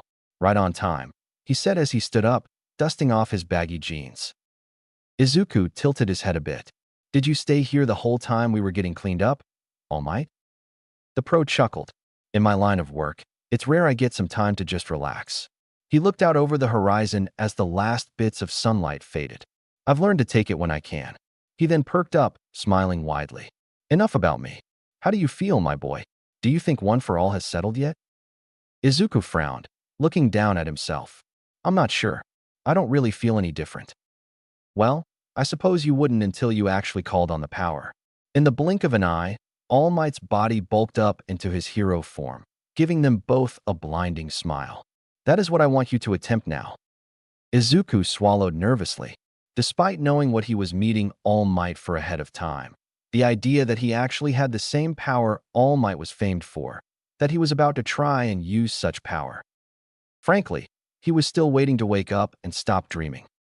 A hard thump on the back from Katsuki snapped him out of his thoughts, the blonde practically pushing him as they followed All Might to the water's edge. Come on, Deku. We went through absolute hell just for this. Don't wimp out now. The pro just gave him that ever-present grin as he took his place next to the pro, both of them facing the ocean. Now, I remember that bringing out the power the very first time can be tricky. My mentor described it like this. The power is a part of you, no different than your arms and legs. Just as you don't need to think to move your arm, you don't need to force One for All to work. Just focus on your goal, and the power will come naturally. He looked down at Izuku, his smile lessening just a bit. Did that make sense? Izuku flexed his hands a few times, mulling the words over. I think so. All Might gave a sharp nod. Well then, let's put it to the test. We'll start simple. Plant your feet, my boy. All Might got into a fighting stance, and Izuku was quick to mirror him. Katsuki, fully aware of what All Might was capable of, wisely took a few steps back, crossing his arms as he watched. Okay, my boy. Pull back your arm, clench your butt cheeks. Wait, what? Focus on that horizon and smash. Izuku watched as the sea itself split apart, the cannon blast of a punch sending water flying up into the air as the shockwave traveled out towards the horizon. Before he could fully process seeing the power of the pro in person, All Might turned to him. Ready to try? Izuku swallowed, glancing back at Katsuki. The blonde just gave him a flat stare, waving his hand as if to say, well, get on with it. Izuku sighed, then gave a firm nod. He looked out over the horizon. Okay, I can do this. Plant my feet, arm back, clench, and... For just a moment, Izuku felt something like lightning shoot through him. His body tensed, his eyes narrowed, and he roared. Smash. Izuku's vision wavered as his whole body shook, but he kept his eyes forward and watched as the ocean tore in two, just like it did with All Might. Holy crap, Katsuki shouted, nearly falling over from the resulting shockwave. All Might let out a booming laugh, watching as the shockwave ebbed and the ocean water began crashing back into place. That was perfect, my boy. Well, a tad unfocused, but impressive nonetheless. A true Texas smash. Well done. Izuku stared out at the rushing water in disbelief. Slowly, a grin spread over his face, growing wider and wider until it hurt. I did it. I actually. Deku, I think we have a problem. Izuku turned to his friend, his grin slipping slightly as he saw something close to nervousness on Katsuki's face. What, Kaken? Katsuki raised a brow, then pointed at him. You don't feel that? Confused, Izuku followed his gaze. To find his arm hanging limply at his side, turned a horrific shade of purple. Oh, well, now he did. Izuku let out a strangled cry, falling to his knees as he cradled his destroyed arm, regretting it instantly as the pain doubled. Through gritted teeth, he looked up at his now pale mentor. "Hey, All Might. I think my arm's broken." All Might blinked back at him, his sunken eyes so wide Izuku could just make out the whites of them. That was not supposed to happen. For one of the only times Izuku could remember, Katsuki looked unabashedly afraid. "Crap, Auntie Inko's gonna kill us." Thus, Izuku's current dilemma. For the next month, he'd been stuck with his arm in a cast. All Might had tried to get the help of someone who he said could fix his arm instantly, but whoever it was refused. Something about it not being her jurisdiction and being overworked as it was. So, Izuku was left at the mercy of his local doctor, whose mild healing quirk was able to cut his recovery time in half, which was still 3 weeks. So when the cast finally came off, Izuku had a grand total of 3 days before the exam. With only a few days left to prepare, there was no time to practice with One for All.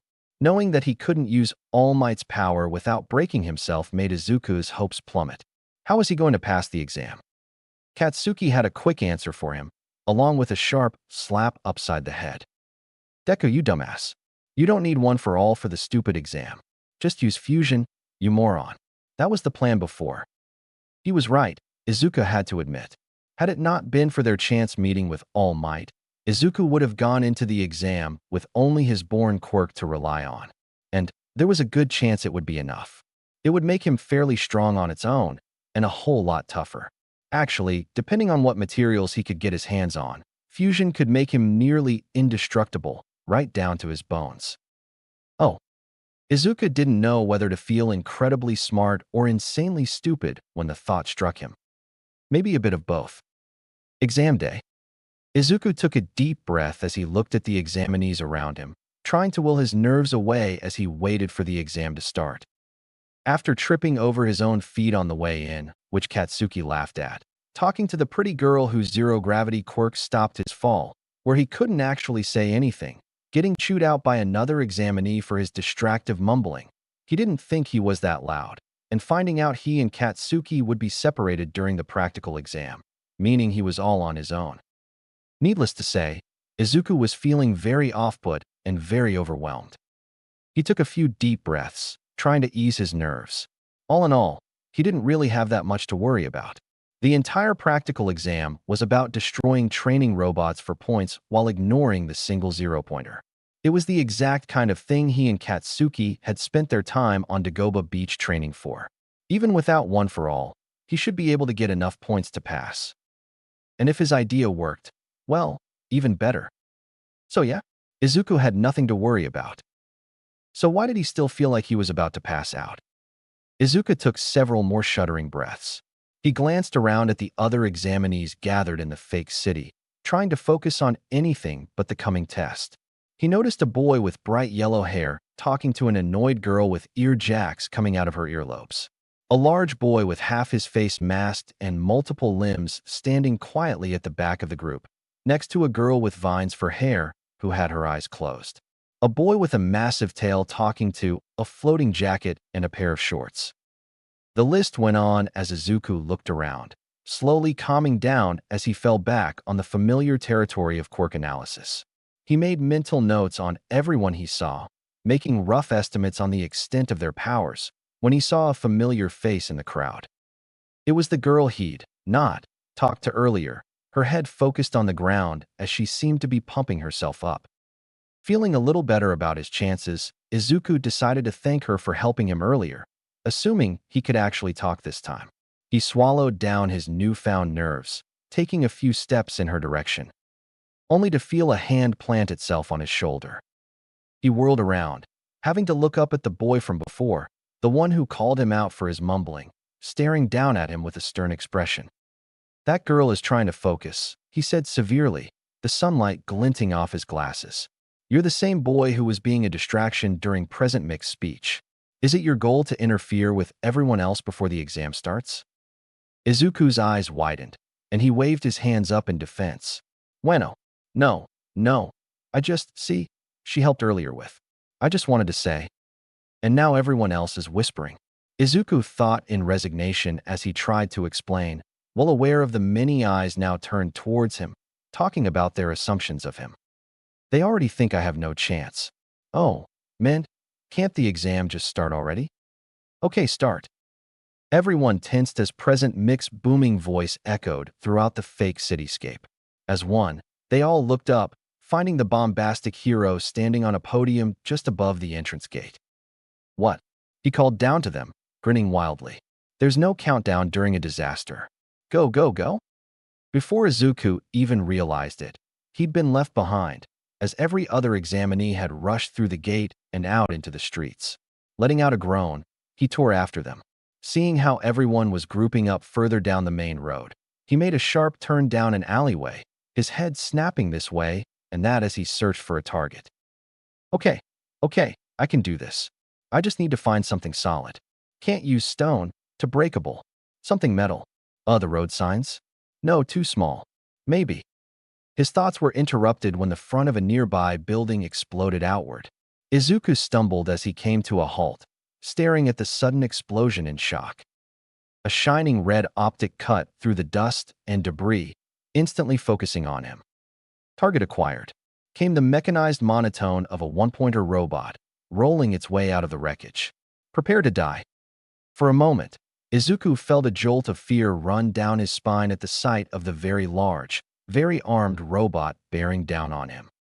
Then he blinked, and his face broke out in a terrified grin. That's perfect. In a move that would normally leave him questioning his own sanity, Izuku ran headlong at the robot as it pulled back its fist.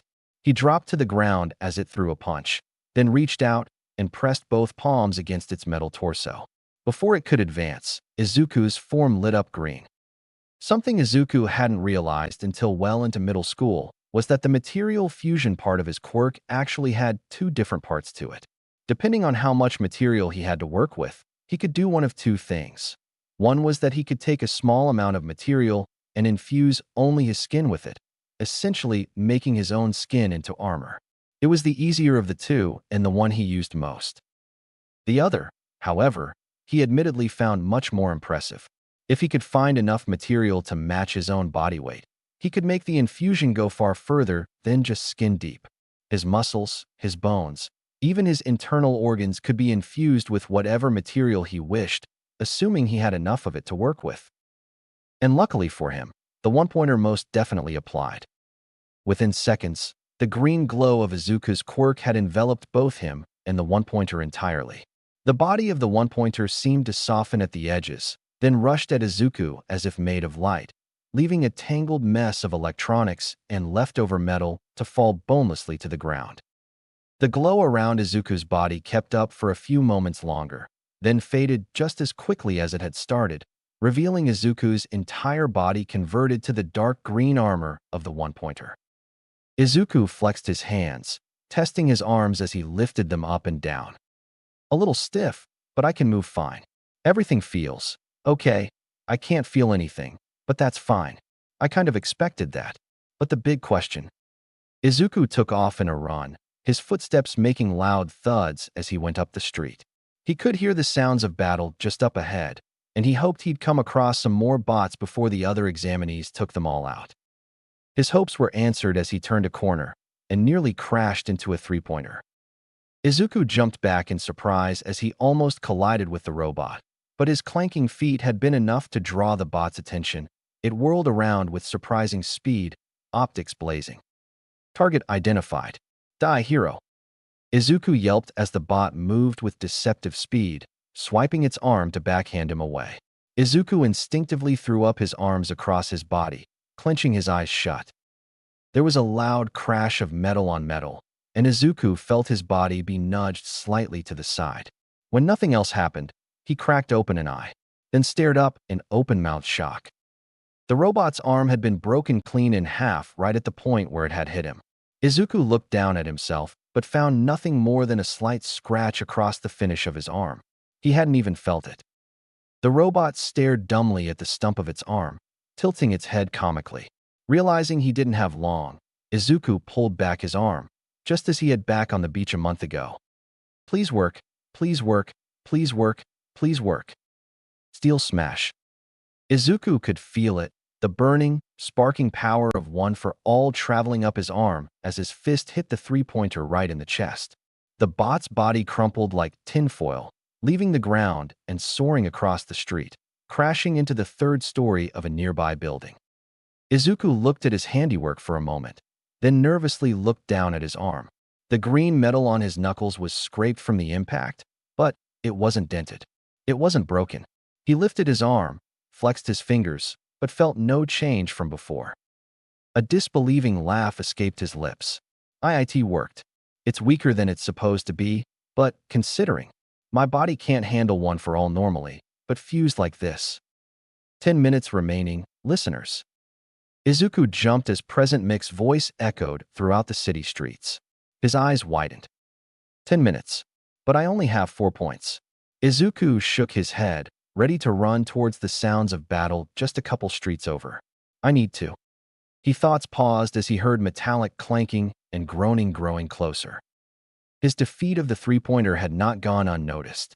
Several bots that had been moving towards the main battle had been drawn in by the nearby destruction and had turned their attention towards the nearest culprit, namely Izuku. Izuku looked around as several robots came out of the alleyways, all looking towards him. 2 two-pointers, another three-pointer, some one-pointers. He took a steadying breath. Okay, 10 minutes left of the exam. And he winced as he felt a dull pain at the back of his skull. Based on how intense it was, he tried to estimate how long he had. And about 8 before I can't hold my fusion. Cutting it a bit close, but... He glanced back up at the smoking corpse of the three-pointer. Then he faced the coming robots, squaring himself up. I can do this. I can do this. Up in the faculty booth, All Might had to stop himself from jumping for joy. He had been so worried when Recovery Girl had refused to heal Midoriya's arm, on the grounds of Midoriya having his own medical care available through his mother, and as a lesson to All Might on having to be more careful regarding his successor. He was scared that Midoriya wouldn't heal before the exam, or that he would, but then be too frightened of hurting himself again to call upon One for All. He was afraid he might have scared the young man away from heroics for good.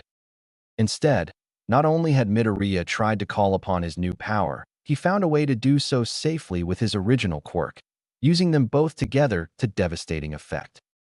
He allowed himself to look away from Midoriya crumpling in the chest of a two-pointer and to a different monitor.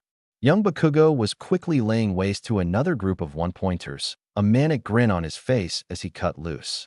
The blonde seemed to be in his own chaotic world, blasting bot after bot with reckless abandon, his score having already outpaced the competition by a wide margin. All Might's grin widened with pride. These two are going to be great heroes one day. He heard the other faculty whisper among themselves, each having their own little comments on the future students.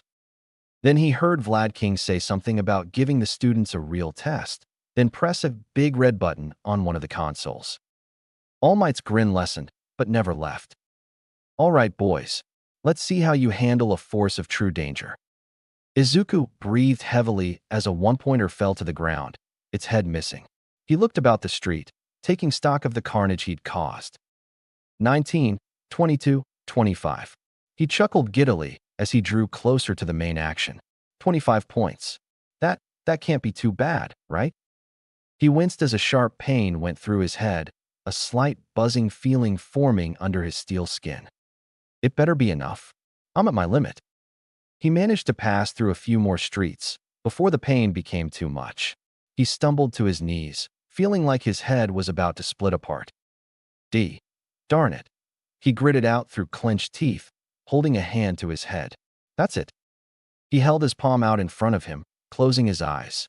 The glow of his quirk lit up the alleyway, and the empty husk of the one-pointer quickly formed in front of him, mostly intact as it slumped to the ground.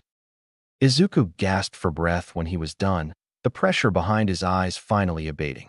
He took a moment to take stock of himself, relieved to find that he had no injuries, just pure exhaustion. He slowly pulled himself to his feet, having to lean against the alley wall to stand on his shaky legs. He trudged further up the alleyway, the numbness in his legs slowly fading with each step. When he reached the main street, he was met with mechanical carnage. Training bots littered the ground, examinees taking them down by the second. He could see the glasses boy from before annihilating a couple one-pointers with some rapid kicks, while a few two-pointers rained down around the nice girl from before. Izuku watched them go for a few seconds as his legs started to feel right again. Then he heard the two call out their own point totals. 28-52. Had he not been so exhausted, he would have freaked out. As it was, he could only slump against the wall, groaning. Okay, relax, Izuku. You're only a few points behind the nice girl, and there's no way she's not going to pass, so darn it. 3 minutes remaining. Izuku sighed, ready to turn around and start searching again.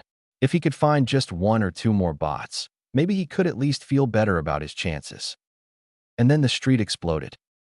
Izuku was thrown to the ground by the sudden tremor, falling out into the street. He looked up as a massive shadow fell over the battlefield. That's the zero-pointer. The robot was so massive that it towered over most of the buildings. With a massive punch, the street in front of it was obliterated, sending dirt and debris flying into the air. The other examinees panicked, rushing away from the massive mech as fast as they could. They didn't pay Izuku a bit of attention, save the glasses boy, but he kept going after a momentary glance. Izuku scrambled back, ready to tear back down the alleyway as soon as he got his feet under him. Ow! Izuku froze. He looked back down the street, towards the approaching zero-pointer. In the rubble at its feet, he could see someone pinned under the debris, struggling to get out. It was the nice girl, the one who had stopped him falling. Izuku finally got his feet under him. He started running. Ochako Uraraka thought her day had been going pretty well so far. She'd gotten a hug and good luck from her parents when she left the hotel, prevented someone from getting hurt, and felt that her run in the exam wasn't going half bad. She knew there were people doing better than her, but she was doing her best, and she felt it showed. Then the zero-pointer appeared. In a matter of seconds, Ochako had been blasted off her feet and found herself trapped in the middle of the street, her legs pinned by debris. Her head was pounding, and everything hurt. She tried to push herself up, her arms shaking. Above her, the zero-pointer loomed. Come on, she begged her battered body. I need to get up. If I can just reach behind me. Can I use my quirk on you? Ochako's head snapped up at the sudden voice. It was the boy she'd helped earlier, kneeling next to her and looking absolutely terrified. What? She tried to speak blindsided by the boy's sudden appearance. The boy's face went slack for a moment, seemingly shocked by his own words. He quickly looked away from her, then up as the zero-pointer groaned. Then he nodded to himself. When he looked back at her, Ochako was surprised by how intent they were. Can I use my quirk on you? The boy repeated, his voice stronger. The boy's face was pale, and were his hands shaking? But he was fiercely determined as he said, I can get you out, but I'd have to use my quirk on you to do it. Can I? Ochako blinked up at him, a little stunned. Sure? The boy smiled at her, but his clear stress made it look more like a grimace. Okay. This is going to feel really weird. Sorry. Before Ochako could question him further, the boy grasped her forearm, and everything went green. The first thing she did was fall on her rear. She hissed as she hit the ground. Her entire body felt like one gigantic bruise, each of her limbs feeling like they were made of lead. Her clothes were too tight, and she felt exhausted enough for two people. Oh, she thought with a blink. That makes sense, actually. In front of her, the rubble Ochako had been trapped under collapsed. Then a shadow passed over her. She looked up and saw the massive fist of the zero-pointer hanging above her. Yikes! She yelped. She slapped her shoulder instinctually, her gut twisting as she felt her weight disappear. She kicked hard against the ground, sending herself floating back and up as the zero-pointer annihilating the spot where she'd been sitting. She had no time to relax, as the bot then turned its arm and swiped upward. She threw her hands up as the massive limb collided with her, knocking the air from her lungs. Her stomach protested greatly when her fingertips made contact. The new fusion screamed as she found herself soaring through the air, climbing higher and higher above the cityscape. Stop! She thought desperately. Then, to her amazement, she stopped. The fusion blinked in surprise as she hung in the air upside down. She looked down, up at the street, finding the zero-pointer floating just above the street below her, spinning helplessly from the momentum of its swing. She laughed lightly to herself. Not too bad for my debut. Then she blinked her light green eyes, realizing something. Wait, who am I? She crossed her arms in thought, glancing up to look at the two-toned green and brown hair hanging over her face. Ochako and Izuku fused to make me. So, Okazuku? No, no, that's too much like Katsuka's name. Maybe the other way? Izuchako, meh? She let out a small laugh, pumping her fist. I'm Izuchako, the super-strong, fused master of gravity. Her joy of self-discovery was interrupted by the sounds of buildings being knocked to the ground. Izuchako's head snapped down, her eyes widening as debris was thrown up towards her. She flinched away and suddenly found herself flying backward out of its path. Blinking in surprise, she leaned a bit to the right. Sure enough, she started drifting that way. She turned her eyes upwards, and she started floating up. Huh, that's pretty cool. Fusion mutates Katsuki's quirk so that Katsuku can make more powerful explosions. So, since you can't really improve zero gravity, maybe my mutation lets me control what I float. She gave her head a shake, getting herself back on task. Izuku can figure that out later. Now, why the heck? The answer was pretty easy to find. In its confusion at suddenly being weightless, the zero-pointer was waving its arms wildly, smashing the surrounding buildings and making it drift further up the street. Oh, man, someone's going to get hurt if this thing keeps flailing around. But what do I do about it? I can't absorb enough of that thing to do any damage. And I can't just punch it with one for all. The exam's still going on. If I break my arm, Izuku and Ochako will. Izuchako blinked. Wait, what would happen to them if I broke my arm? Will both their arms be broken when they unfuse? Will it not affect them? If they fused back into me, will my arm still be broken? What if? Her thoughts were broken when Present Mix's voice rang out. 1 minute remaining, listeners. Izuchako wobbled in surprise, her eyes bugged out. 1 minute. That's no time at all. A foreboding rumble below her drew her attention. The zero-pointer had apparently gotten over its surprise, rearing back its titanic fist, its burning red optics focused down the road. Izuchako followed its gaze, seeing the crowd of examinees gathered in the street, frozen as they gawked up at the floating titan. Izuchako looked frantically between the bystanders and the zero-pointer, quickly realizing that, despite what Present Mike said, she was out of time. Ugh. Fine. She righted herself in the air, glaring down at the robot even as it began its punch. If they can't get any more points, I can at least make sure you don't hurt anyone else. With a mere thought, Izuchako launched herself forward, soaring through the air with her arms at her side. Green lightning sparked across her arm as she flew, and the zero-pointer changed its target right at the last second, aiming right for her. Izuchako's eyes widened for a split second before narrowing. She twisted her body, arching her back as she changed course. The metal fist missed her by mere inches, sailing past her and into the open air. Izuchako skimmed down its arm, picking up speed as she neared its head. She pulled back her arm and felt a shift in the air. Pink sparks joined the green lightning, and she felt a strong pull in her gut, like her stomach was trying to turn itself inside out. She grit her teeth, powering through the uncomfortable sensation as she flew right at the glowing red optic. Take this, she shouted, her right arm rippling with power, tearing her jacket's sleeves to shreds. Gravity. Smash.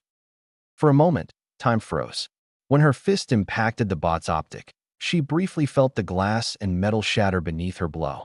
The entire face of the zero-pointer buckled in, as if it had been hit by a fist the size of its own. Then, with an ungodly screech of metal on metal, the neck of the zero-pointer was sheared completely in half. Its massive head, crumpled into nearly half of its original size, tore completely off the main body, and was sent flying off into the distance, over and clear out of the cityscape. Izuchako hung in the air, panting as she watched the mangled head soar away. A mournful creak made her dip her head as the headless corpse of the zero-pointer started spinning wildly in the air. She brought her hands up in front of her, pressing her fingertips together as she murmured, "Release." Up in the faculty box, all the teachers were staring at the screen in wide-eyed disbelief. Did. Did those two examinees just fuse into one person to beat the zero-pointer? Ectoplasm questioned hesitantly. Midnight tilted her head, not quite sure what to say. It certainly looks that way. At the far side of the room, All Might stared at the screen, not sure whether to be worried or laugh.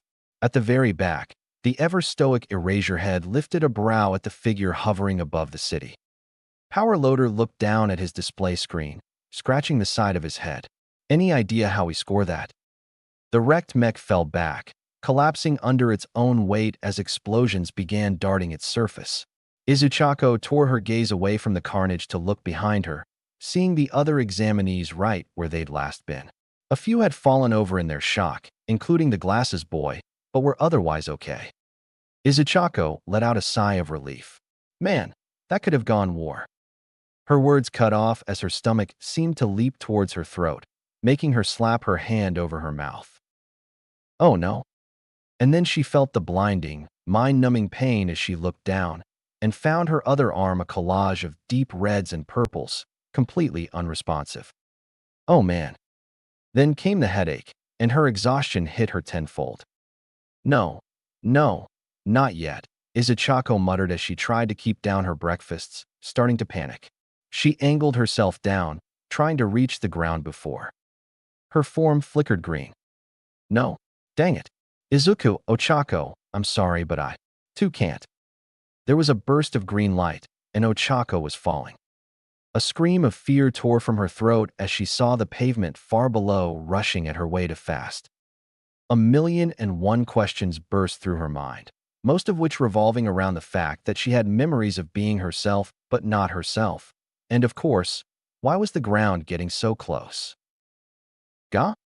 The strangled cry cut through both her thoughts and the wind whistling past her ears. She looked over, finding the green-haired boy from before falling right beside her, holding his arm close to his chest. Then the boy grit his teeth, squinted at the approaching ground, and started to pull back his working arm. Recognizing the motion from what she knew was not supposed to be her memory, Ochako reached out without thinking, hoping to hit the boy, Izuku, with her quirk before hitting the ground. She managed to, by slapping him across the face. Oops. Still, she couldn't argue with the result. The boy stopped falling instantly, and a panicked slap to her thigh did the same to herself, hovering them just above the tarmac. She took a few panicked breaths before bringing her fingers together. Release. They fell to the ground with a yelp. As Ochako pushed herself up, she was surprised by how little nausea her quirk left her with. After all, she thought she'd be puking her guts out. Kind of like Izuku currently was. Ochako's eyes widened as Izuku heaved, trying to prop himself up with his unbroken arm. Then she realized. His arm. Ochako brought her right arm up in front of her face. It seemed fine. Nothing hurt, but her jacket sleeve was completely shredded, just like Izuku's was. Just like it had been when they went Izuchako. Before she could process what she was doing, she reached over and started rubbing small circles on Izuku's back. Hey, are you okay? Izuku glanced up in surprise, only to have his stomach act up again. Once he could take a breath, he tried to smile at her. I think so. He then grimaced when he saw the state of her jacket. Sorry. Ochako tilted her head. What for? Izuku gave her an odd look, then glanced at the destroyed zero-pointer. For that. Ochako followed his gaze, then felt her cheeks warm. Oh yeah? What exactly was that? Izuku flinched, quickly looking away. My quirk, he muttered, not meeting her eyes. I call it fusion. Ochako looked back up at the zero-pointer, remembering something. Yeah, I guess that fits. Then she smiled at him. That's pretty cool. Izuku's head snapped back to her, eyes widening in surprise. Oh really? Ochako blinked at his odd response, but gave him a wide grin. Yeah, did you see us? I mean, it wasn't technically us, but still, it was kind of us. We were flying. And then we zoomed down at the zero-pointer and gave it that big finishing move. Gravity smash. She laughed as she threw out her arm in a mock punch. It was awesome. Slowly, Izuku's disbelief melted into a sort of awe. You really think so? He asked faintly. Ochako frowned at him, at the hope in his voice. Well, yeah, why wouldn't I? And That's it, listeners. The UA practical exam is officially over. The two looked up in surprise. Then Ochako let out a small laugh. Is it weird I kind of forgot about the exam for a second? Izuku grinned slightly, though it seemed more like he was gritting his teeth as he moved his broken arm. Oh goodness, your own Quirk did this to you, young man. They both looked up, seeing the kindly smile of the elderly recovery girl approaching them. As Ochako helped Izuku sit up for recovery girl to heal his arm, she couldn't help but flex the fingers of her own, as if to make sure that her arm really was okay. The fact that Izuchako had most definitely broken hers, yet Izuku was the only one bear the injury. It didn't sit right with her. She didn't voice her concern, however, as the group went back to the main school to take their written exam, and she and Izuku were herded into different rooms. Her mind was buzzing with all the new information she had. Information she had a sinking feeling she shouldn't know, and she had so many questions for Izuku. Namely, how did she know Izuku's name? Why did she know the angry blonde boy she'd seen him with was named Katsuki, but Izuku had called him Kaken since they were two? How did she know their fusion's name was Katsuku? There were many questions she had to set aside as she focused on the written exam. But as she rode the train back to her parents' hotel, there were two major ones that stood out. Did Izuku know things about her now? And more importantly, should she tell him that she knows the truth about All Might? About One for All. Chapter 4. Share the Pain. Wait, you turned into a girl? Izuku groaned as Katsuki's mother smirked at him, his cheeks reddening. It had been a few hours since the exam ended, and he and Katsuki decided to game a little at Katsuki's house to unwind. Well, Izuku needed to unwind. Katsuki was in a perpetual good mood after Present Mike had not so subtly implied he'd gotten the highest score as they were leaving UA. Unfortunately, Mitsuki had wanted all the details of both of their exams, sitting on the couch behind them as the boys sat cross-legged on the floor, trying to one-up each other in a racing game. And naturally, once Izuku got to the highlight of his exam. No, Aunt Mitzi. Izuku borderline whined, pleading for her to just drop the subject. I fused with a girl, and somehow, our fusion was female. Mitsuki just raised a brow at him, her smirk widening. So, you were half a girl. Katsuki snorted lightly next to him, his eyes never leaving the screen. Izuku's blush deepened. Ayu. Aunt Mitzi, please just leave it. Mitsuki giggled at his embarrassment.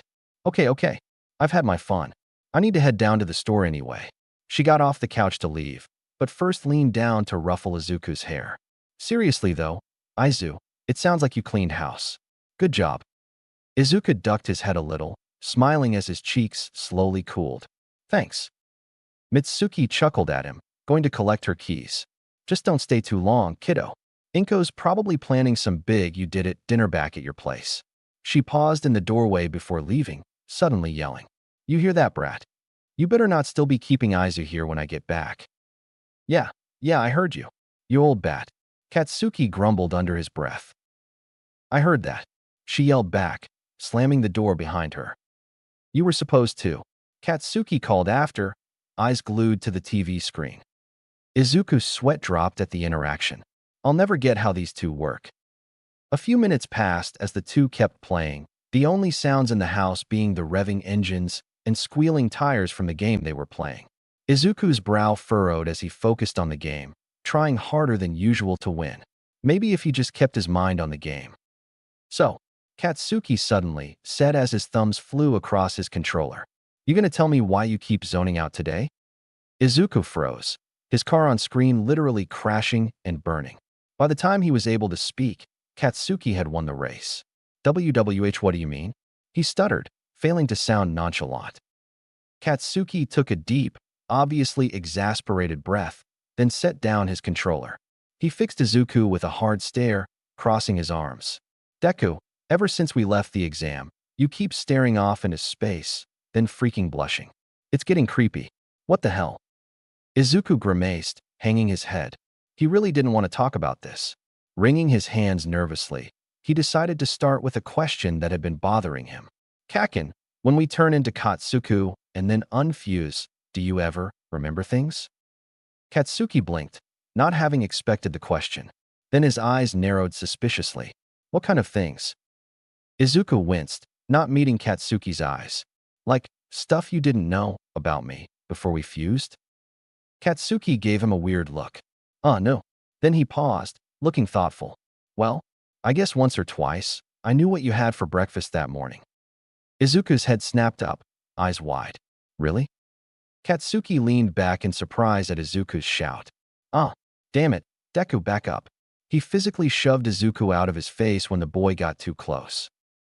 Izuku chuckled sheepishly, rubbing his nose. Sorry. Seriously, what the hell? I remembered what you ate. What's the big? He trailed off as Izuku shrunk into himself, the way he always did when he was nervous or embarrassed. A thought struck him. Wait, is this about that chick you fused with? Izuku whimpered a little, hanging his head. Yeah, he droned, running a hand through his hair.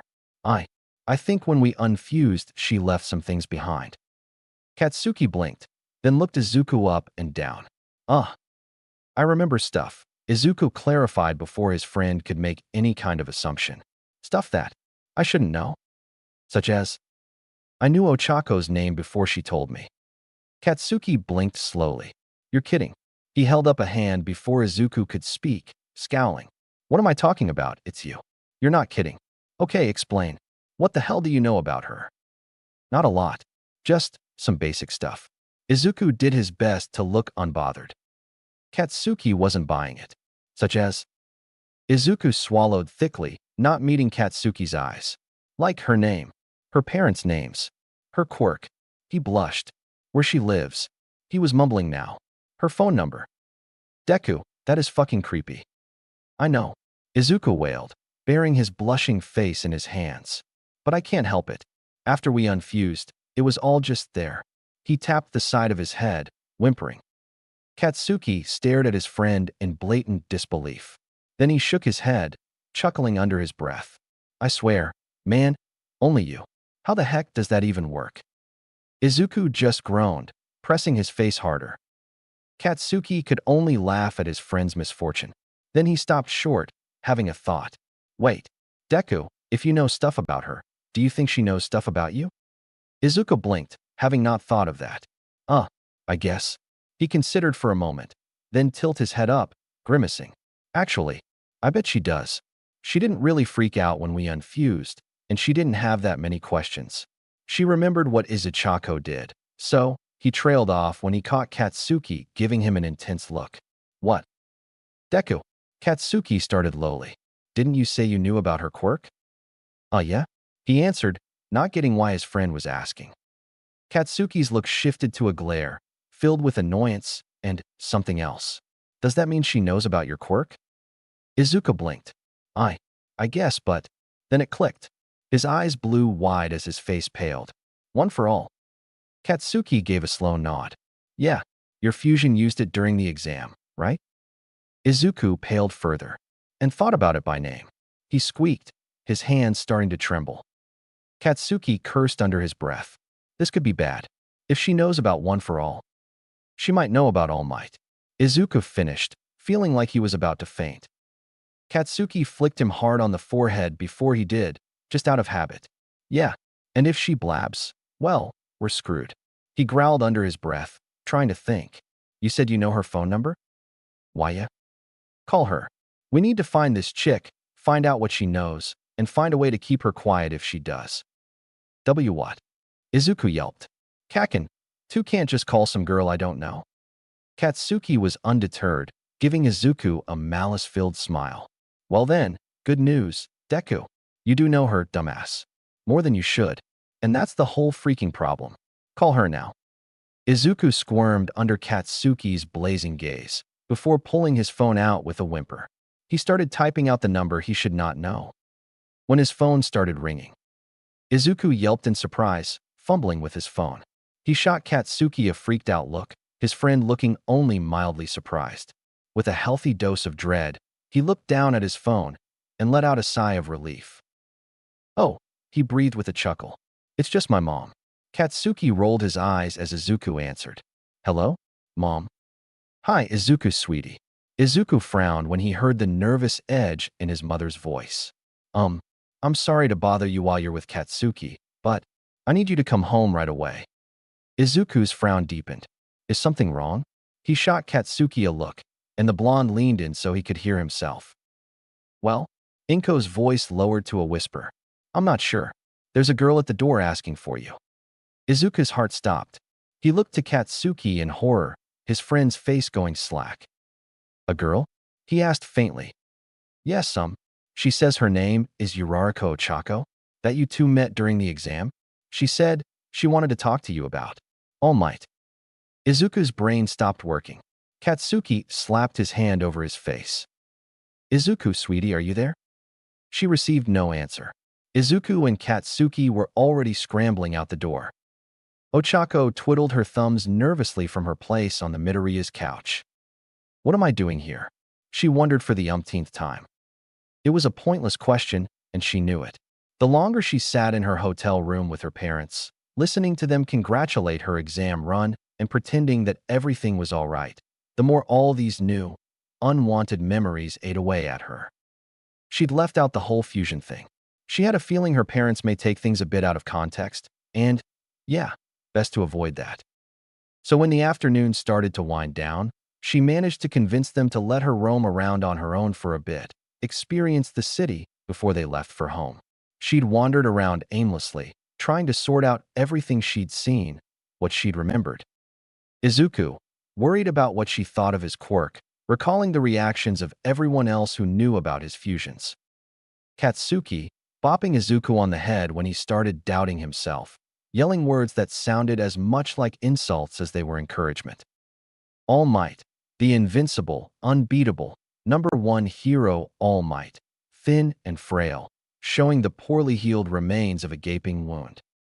Izuku, working himself to the bone, so he would be able to pick up wherever All Might eventually left off.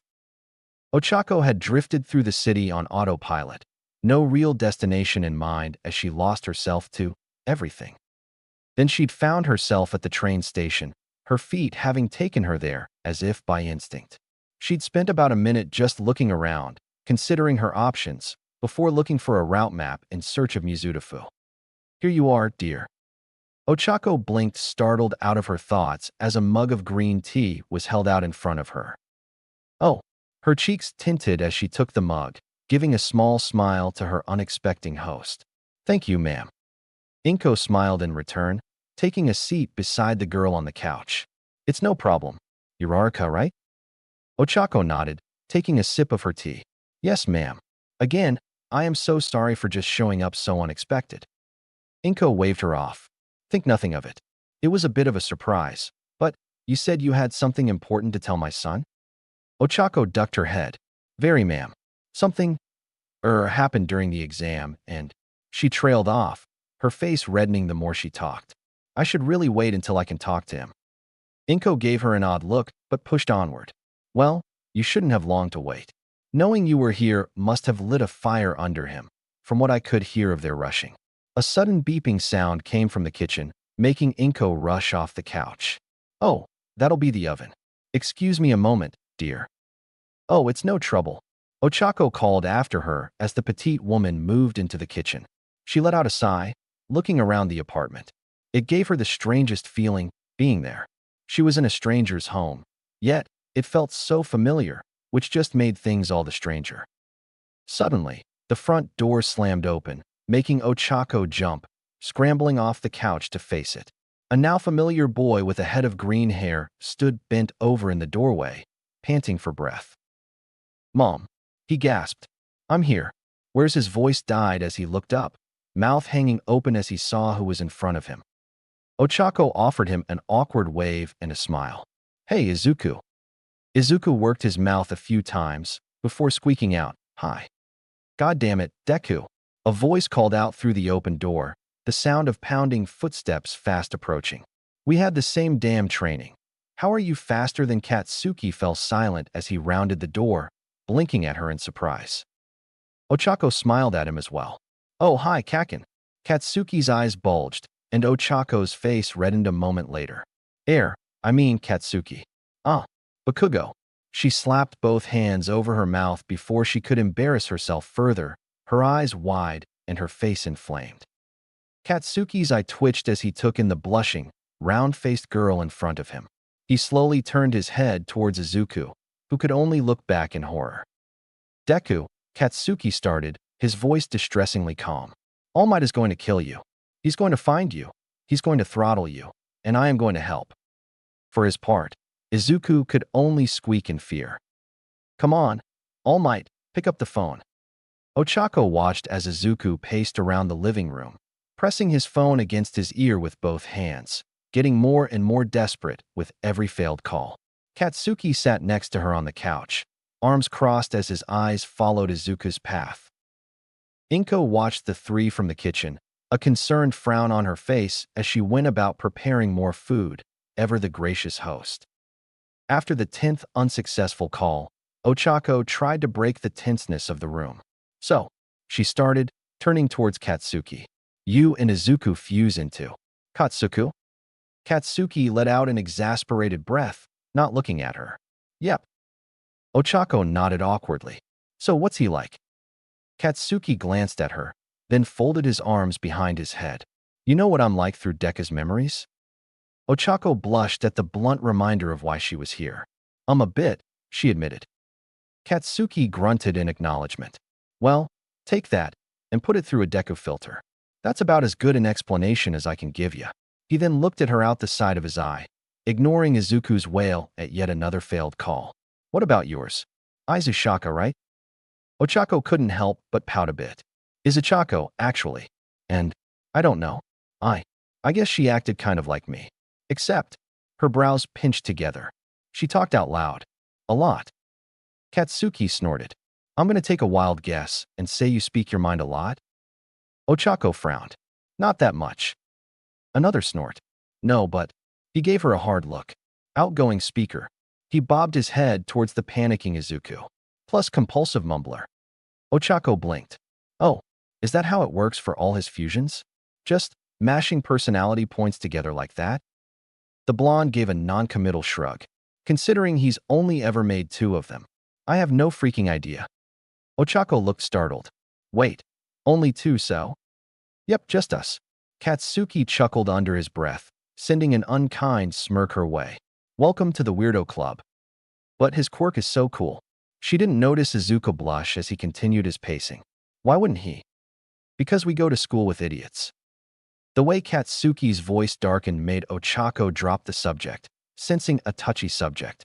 She gave Izuku a curious look, but he strangely wouldn't meet her eyes as he once again tried to call All Might. She thought for a moment, only to have her eyes widen when she recalled the harsh whispers and taunts from one of her accidentally gained memories. She looked back at Izuku in sympathy, but he was still ignoring them both. As they listened to Izuku groan for the umpteenth time, Katsuki let out a growl. Okay, screw this. He hopped off the couch when Izuku next drew near, yanking the phone away from him. Kaken, what? Katsuki cut him off by shoving his hand in Izuku's face, tapping on the phone screen with one hand. Izuku tried to reach for his phone, but Katsuki held him back at arm's length. What are you doing? Ochako asked, looking between the two as she tried not to laugh. With one final tap, Katsuki pushed Izuku back with a little more force, then tossed him back his phone. Texting All Might, he explained gruffly, gritting his teeth. Izuku fumbled with his phone, then screeched when he looked at it. Kaken. Izuku cried in panic, looking scandalized. You can't just say that to All Might. I just freaking did. Katsuki gave a feral smirk. Let's see him ignore that. In a barren office in Yuei's hero department, Toshinori Yagi grimaced as his eyes darted across what felt like the 1000th document he had pulled from a seemingly endless pile. He signed his name, set it on top of the most recent pile, then turned his eyes on the gigantic stacks littered messily across the desk. He let out a heavy sigh. When I said I'd teach at UA, no one mentioned there'd be this much paperwork. With a resigned grunt, he picked up the next page. His eyes darted up briefly when he heard a door open. He straightened up a little in his chair when he saw who it was. Principal Nizu, sir, a pro-setting greeting. The mouse dog bear gave Toshinori his usual bright smile, holding 2 mugs in his paws. Hello, Yagi. I thought you might appreciate a bit of a pick-me-up. Toshinori took the mug he held out to him with a grateful smile. Thank you, sir. This has been a bit draining so far. Nizu chuckled to himself, hopping up on a stool next to the #1 hero. He scanned the desk, humming. Well, it seems you've been making some decent headway. Tashinori scoffed good-naturedly. Wish it felt like it. I swear these papers multiply every time I look away. He shook his head before flashing the principal a grin. I appreciate you taking the time to walk me through this, sir. I'm afraid I'd be rather lost without your help. Nizu nodded. Most likely, he agreed. Tashinori blinked at Nizu's bluntness, then chuckled to himself, shaking his head. As the two silently worked through a few more pages, a slight buzzing noise sounded from beneath the mess of paperwork. Tashinori looked towards the noise briefly before ignoring it. Nizu gave him an odd look before digging through the pile himself to find the culprit. He found it to be a vibrating smartphone, which ceased its buzzing right after he picked it up. He tilted his head at the now silent device before looking up at Tashinori in question. It's not like you to ignore a phone call, he said slowly, his tone leaning more towards curiosity than reprimand. Tashinori let out a deep sigh. It's probably Midoriya again. Nizu's ears perked up at the name, understanding on his face. Your successor. Tashinori nodded, signing off on another document. He's been calling me on and off all day, and non-stop in the last 15 minutes. I wish I could answer him, but even if I wasn't swamped with all this paperwork, he probably just wants my opinion on his exam run. The principal nodded slowly, which you can't talk to him about without it looking biased as a teacher. Tashinori huffed. I'll owe him an explanation after he gets his acceptance letter. Until then, I'm afraid I have to just let him stew. He grinned a little and thought. I'll have plenty to say to him, though. Nizu smiled with him. Indeed, his exam performance left quite an impression on the staff, even if his quirk made attributing he and Miss Uraraka's rescue points problematic. Tashinori barked out a laugh at that. That had been an amusing thing to see, watching from the sidelines as all the staff tried to work out how many points each potential student should have received for their fusion's actions. Seeing them get a taste of the headache teaching Midoriya could give a person was oddly hilarious. As he read through a new document, yet another one of him acknowledging his responsibility for letting nearly 24 teenagers use their quirks freely against one another, Tashinori's phone buzzed again in the principal's pause. Nizu glanced down as the screen flashed on, only to do a double take, his beady eyes widening. Yagi, Nizu started, and the slight lowering of his usual light tone made the #1 hero instantly look to him. Nizu met his gaze with a diminished smile, holding out the phone. I believe I can make an exception for you to respond to this one. Tashinori frowned at the principal as he took his phone, swiping his thumb across the screen, seeing that he'd received a text message from Midoriya's number. Upon reading it, he let out a strangled yelp that made him cough up blood. Young Midoriya, the girl Deku fused with knows your secret, Skell might. Answer, damn it. Crap. 20 minutes later. Deku cleaned up this entire beach. Izuku felt his cheeks warm, both at her awe and use of his nickname. As he watched Ochako looked up and down the length of Dagoba Beach, stars in her eyes like she'd just witnessed a miracle. The three of them stood at the end of the nearby pier, overlooking the entirety of the shoreline as they waited for All Might to arrive. His response to Katsuki's text had been all of 9 words. #1. Bring her to Dagoba Beach. Wait for me there. How either of the other teens were not shaking with fear like he was, Izuku had no idea. Katsuki scoffed, crossing his arms. Don't give the nerd all the credit. He just dragged all the crap up off the beach. I was the one who had to haul it all down the block to All Might's truck. Still, that's nuts. I don't know how you two pulled it off. She shook her head in disbelief, looking out into the ocean waves, sparkling in the sunset light. I don't think I'd be able to do it. Katsuki snorted, jabbing his thumb towards Izuku. Wasn't much of a choice. Deku had to do it or risk his arms popping off after his first punch. And like hell was I gonna let him leave me in the dust? To Katsuki's surprise, Ochoko's eyes widened at his words. Popped off. She looked down at her right arm, then Izuku's. You mean, One for All could have actually hurt Deku worse than it did today? Katsuki gave her a funny look, then narrowed his eyes at Izuku, who paled under his gaze. Yeah, All Might said that without the proper build, Deku's limbs could have actually exploded instead of just breaking. That said, He then gave Ochako a look so intense, she nearly flinched back. I was under the impression that your fusion blew her arm all to hell. Ochako wilted under his stare, but then had her attention drawn to Izuku, who seemed to have broken out in a cold sweat. His eyes pleaded with her, but Ochako couldn't really tell what he was pleading for. That's right, when she punched the zero-pointer. Katsuki nodded his head mechanically. Okay. Then, why did you make it sound like Deku was the only one who had a broken arm when you unfused? Again, Izuku's desperate look caught her eye, coupled with him crossing his arms repeatedly, mouthing the word no. A backward glance from Katsuki made him stop mid-motion, and his increasingly dark look made Ochako respond, albeit hesitantly. Because he was? She instantly felt bad when she saw Izuku hang his head, letting out a low moan. Katsuki's eyes narrowed further. Your arm wasn't broken afterward? And no? Ochako flinched when she heard Katsuki's palm spark, as should it have been. Rather than answer her, Katsuki rounded on Izuku, his eye twitching slightly. You left out that little detail, Deku, he said, his voice much too quiet for the poorly contained anger on his face. Izuku swallowed thickly, trying and failing to smile the problem away. I didn't think it was important. He tried weakly. Katsuki's deepening scowl made clear that he was not impressed. Sensing a brewing conflict, Ochako tried to insert herself back in the conversation. What am I missing here? Why is it weird that Izuku's arm was broken, but mine wasn't? Katsuki kept up his glare on Izuku, but spared her a momentary glance before crossing his arms. Because that's not how his fusions work. At least, they never have before. At her questioning look, Katsuki elaborated with a growl. A few months back, Deku and me got jumped by this sludge villain. That's actually how we first met All Might. The freak put the squeeze on me, and then on Katsuku once we managed to fuse, hard enough to bruise.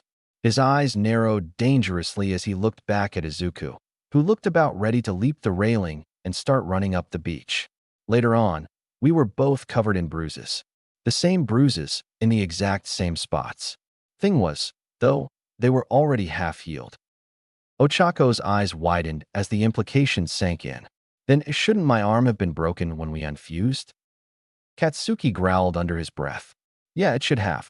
Whatever damages Ochako had should have been split between you both the instant she unfused.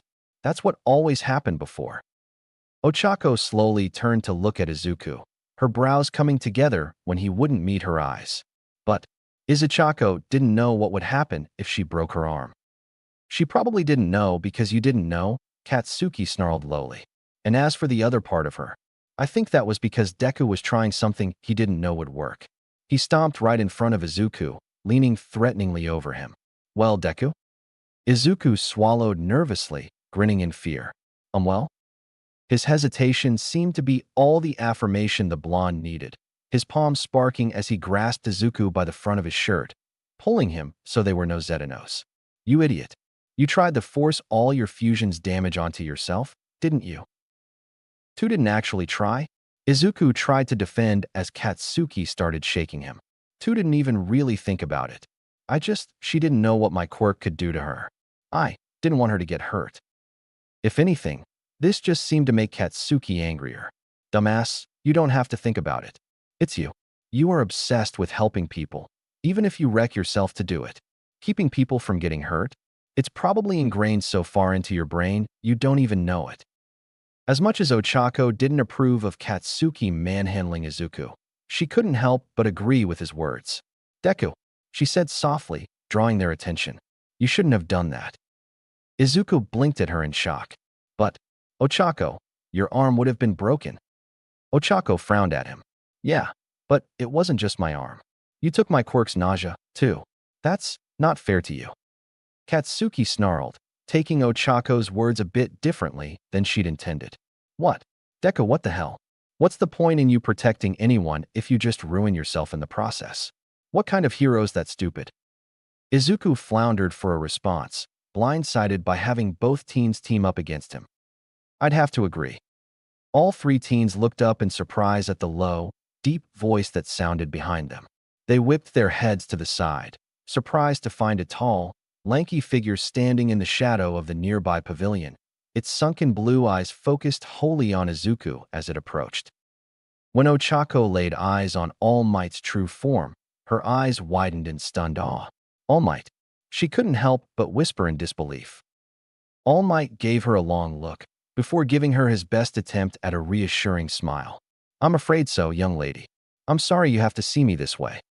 Ochako blinked in surprise, her cheeks reddening as she realized he'd heard her. Oh, no, sir. It's okay. She tried to dissuade his apology, her eyes a little sad as she looked him up and down. It's not like you can help it. All Might's smile widened just a little. Thank you for your kindness, Miss Uraraka. The smile slipped from his face as he turned back to Izuku, who Katsuki had quickly stepped away from, scowling against the railing with his arms crossed. Izuku gulped as he tried to explain. Hey, All Might. Young Midoriya. Izuku flinched at the calm tone All Might spoke in, looking up at the pro in worry. All Might heaved a heavy, calming sigh. Young Midoriya, there is nothing nobler than self-sacrifice. But allowing yourself to be harmed to the point of debilitating yourself is unacceptable. He put his hand on Izuku's shoulder, making sure the boy met his eyes. I understand that you'd rather take on other people's pain than let them suffer it themselves. In fact, I'd say I understand it more than most. But consider this, my boy. How can you protect anyone if you can't even protect yourself? Izuku tensed up, looking as stunned as a man slapped by his best friend. Consider this, All Might went on. By taking on all of your fusion's damage, you were practically immobilized, correct? Izuku only answered with a cowed nod. Now, imagine that when you unfused like that, it was not at the end of the exam, but during an actual fight. One where both of your lives were on the line. Yes, young Uraraka would be unharmed, but she would be left on her own. Izuku paled under his words, but All Might continued. Worse, with you indisposed, she'd have to spend time and energy defending you as opposed to ending the conflict. Izuku flinched at the unspoken implications. All Might then held up his hand, flipping over his palm. On the other hand, had you done as Bakugo stated is the norm and split the damage between you both? Ochako would be harmed, yes. But as I understand it, the injuries you both would share would be much less severe. Tell me, which is the smarter option? Leaving one uninjured hero to defend a downed hero on their own? Or having two injured heroes support each other, watching each other's back? Izuku, unable to keep eye contact with the pro, looked down despondent, clenching his fists at his side. I didn't think about that, he quietly admitted. All Might continued to give Izuku a hard look. Then, he closed his eyes, sighing. A smile broke out on his face. Don't feel too bad. You, all of you, have only just begun to discover what being a pro hero is really like. He gave Izuku's shoulder a comforting squeeze, making the boy look back up in surprise. It's a delicate balance, protecting others whilst keeping yourself in fighting shape. You'll learn, my boy. He chuckled softly to himself. Hell, it's a lesson I still have trouble keeping in mind myself. Izuku looked up at the number one hero, obviously conflicted. With a defeated sigh, he gave a quick nod. I'll try, All Might. The pro hero slapped him lightly on the back, still grinning. It's something we can work on in the future. He suddenly buffed up to his full size, making Ochako squeak in surprise. He looked down at Izuku with his usual heroic grin. You have a hero spirit, young Midoriya. You just have to learn to temper it with some common sense. Izuku smiled a little in return. Ochako beamed at the interaction, while Katsuki let out a small breath, his relief hidden behind a cool mask of annoyed indifference. All Might then turned to face the group as a whole, and his smile instantly lessened. As glad as I am to have that settled, it's not what actually brought me out here. His eyes zeroed in on Ochako. Miss Uraraka. Ochako stiffened as the intimidating number one hero gave her his full attention, his sunken blue eyes seeming to glow in the fading sunlight. Why, yes, sir. All Might gave her a long look. It goes without saying that you know about my injury, and that my days as a hero are numbered. Ochako looked down, both out of guilt and the sheer idea of All Might retiring. Izuku and Katsuki shifted uncomfortably at the side, well aware of All Might's predicament, but not liking to think about it. Yes, sir, she confirmed quietly. I'm sorry. Do not apologize, All Might said instantly, making Ochako look up in surprise. I doubt you set out to uncover me like this, and I know Izuku would not have told you if he could help it. He heaved a heavy sigh, rubbing the back of his head. This is usually something I have time to deliberate on, but I don't have that luxury at the moment. I have no choice but to trust you with my greatest secret, young lady. But I want you to understand, I've spent nearly a year with these two, and I know they are trustworthy. I'm afraid I've only just met you, so I cannot yet extend you the same luxury. Ochako gulped a little under his intense gaze. To understand, sir. A quick smile from the pro-hero eased her worries, if only slightly. Don't worry too much, my girl. You don't strike me as the kind to gossip, not with something so important as this. He then raised a brow at her, his smile turning a tad sly. Though, if I suddenly hear the evening news talking about my sudden weight loss, I suppose I'll know who to look for. That won't happen, sir. Ochako was quick to say while waving her hands, not quite sure whether the pro was joking or not. No one will hear about this from me. All Might chuckled lightly, letting the poor girl relax. I'll hold you to that. In the meantime, though, he turned back to Izuku. There's the reason this happened in the first place. Izuku let out a deep breath, trying desperately to keep a lid on his fraying nerves. All Might, I swear I didn't know my Quirk shares information like that. This has never happened before. Izuku then grimaced slightly, scratching the side of his head. At least, I don't think it has. Actually, I think I figured that out. Everyone turned to face Katsuki, who was still leaning lazily against the railing. Izuku gave him a curious look. Kaken? Katsuki clicked his tongue before saying, I think this is how Deku's quirk has worked since day one. He shrugged. We just never noticed before. Izuku frowned at him, confused. But how could? Deku, Katsuki cut him off, looking annoyed. You've been glued to my hip since we were two. I don't think there's ever been a damn thing one of us knew that the other didn't. And since you've only ever fused with me, I had no way to know my quirk works like this. Izuku finished, his eyes widening. He ran a hand through his hair in frustration. That makes too much sense. Oh, this is such a mess. All Might, There's no need for apologies, my boy. All Might was quick to assure him. Everyone's quirks have little nuances they don't know about until they reveal themselves. You are no different. He put his hand to his chin, thinking hard. This does complicate things, however. I know I'll have to tell the public about my condition one day, but I was hoping for a little more time than this. Izuku wrung his hands together anxiously.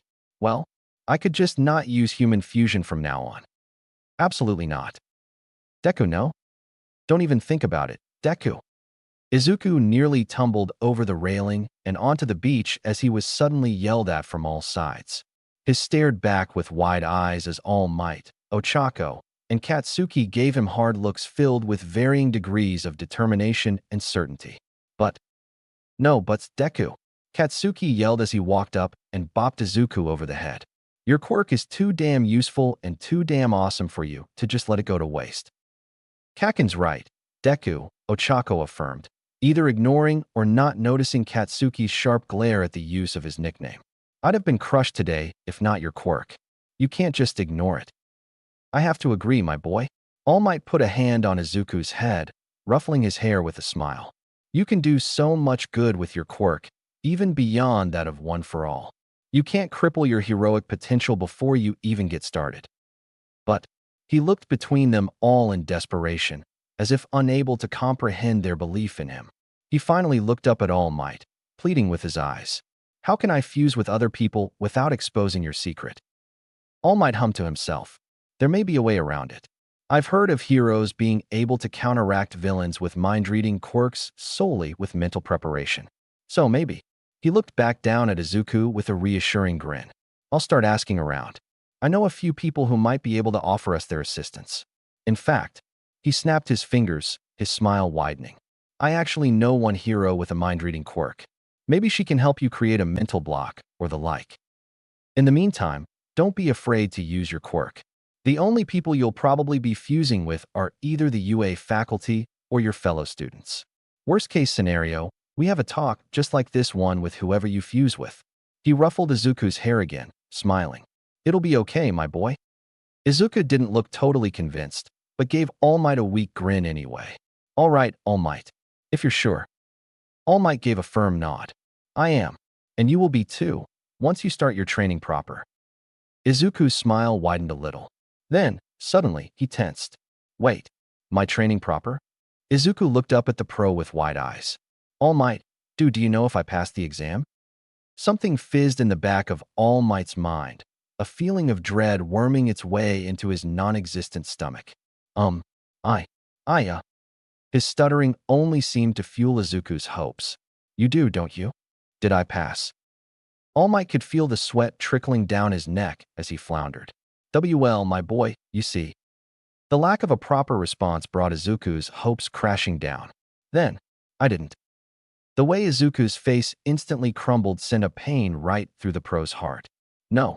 All Might immediately threw up his hands in panic when he saw tears in the corner of Izuku's eyes. I mean, I can neither confirm nor deny. He tried weakly. Behind him, Katsuki snorted, fighting a smile. Translation, yes, but you're not supposed to know yet, dumbass. All Might winced. Izuku blinked at his friend before looking up at All Might hopefully, his eyes still watering. All Might. All Might held his stare as long as he could, but he could only stare into Izuku's wide puppy dog eyes for so long. With a groan, he shrunk down to his true size, looking up at the evening sky. Oh, Nizu's gonna have my hide for this. With a sigh, he gave Izuku a small smile. Yes, Midoriya, you passed. Good job, kid. Izuku stared dumbly for a moment, before slowly smiling back. I passed. Then his eyes blew wide. Wait, Ochako. Ochako winced as Izuku suddenly rounded on her. Huh. You had more points than me. If I passed, you passed. Her head pulled back slightly as she took in Izuku's beaming face. I guess I did. Her face then went slack for a moment, as if she just heard the very words she said. Then, a wide grin broke out over her face. I passed. Izuku nodded, grinning like a fool. You passed. We passed. Ochako corrected, her voice growing louder. We're going to UA. We're going to be heroes. All Might couldn't help but chuckle as the two grew more and more excited. Katsuki just put a hand over his face, letting out a beleaguered sigh. Fan-freaking-tastic. Now there's another one. Izuku let out a disbelieving laugh. We did it, he said quietly. Ochako was much louder. We did it. Then she surprised Izuku by jumping forward, pulling him into an excited hug. Izuku stiffened instantly, his face going beet red as Ochako squeezed him. Then he felt a familiar tingle dance under his skin. Oh! All Might and Katsuki, both seeing what was happening a full second too late, had just enough time to widen their eyes before nearly being blinded by the sudden green flash. Once they blinked the stars from their eyes, they could only stare in stunned awe at the sight before them. The girl's face was shaped remarkably like Ochako's, her rounded cheeks dotted with Izuku's faint freckles. She had Izuku's nose and chin, but Ochako's thin eyebrows and large eyes. Her most striking feature was her hair, starting as Izuku's deep green at the roots, before softly fading to Ochako's light brown as it touched her shoulders. Izuchako blinked her bright green, brown-flecked eyes. She looked around in confusion, just as surprised by her sudden appearance as All Might and Katsuki were. She looked down at her hands, flexing them. Huh, I'm back. She gave All Might and Katsuki a small shrug and an embarrassed smile. Oh, whoops. Katsuki blinked at the sudden appearance of the fusion. He looked her up and down, taking her in, before scowling. Hey, I thought Deku had a handle on the accidental fusion thing. That hasn't happened since we were 10. Izuchako let out a sheepish chuckle, rubbing the back of her head. Hee, I guess he was just really excited. Katsuki let out a loud groan. Deku's always excited. Damn it. Now we have to figure this crap out all over again.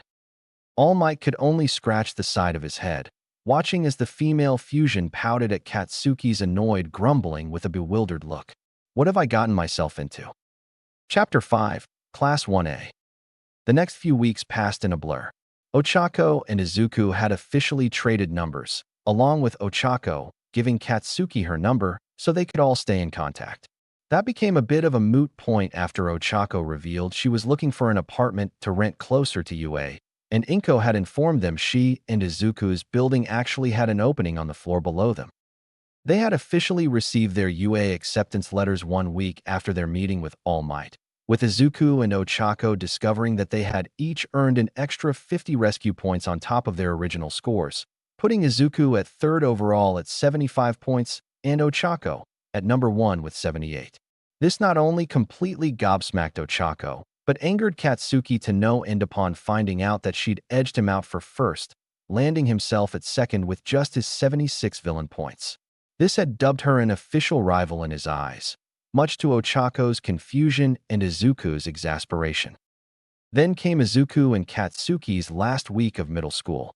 Their classmates had been completely blindsided upon learning that Izuku had not only made it into UA, but was third in the exam. While Izuku did his best to stay out of sight and out of mind for the last week, Katsuki seemed to thrive in the fact that the jackasses that had derided his friend for so long now had undeniable proof that they were wrong, and had no problem saying so at every opportunity. He'd even flipped off the class as a whole as he left on the final day of school, laughing as he dragged a mortified Izuku back to his apartment to celebrate. Once Ochako had officially moved in, Izuku's routine had changed a bit. As Inko wasn't entirely comfortable with the girl living all by herself, she'd extended a permanent offer for Ochako to join her and Izuku for breakfast and dinners, something Ochako eventually had no issue accepting once Inko convinced her it was no trouble. Ochako integrated herself pretty well with Izuku and Katsuki, finding herself roped into their hero discussions rather often.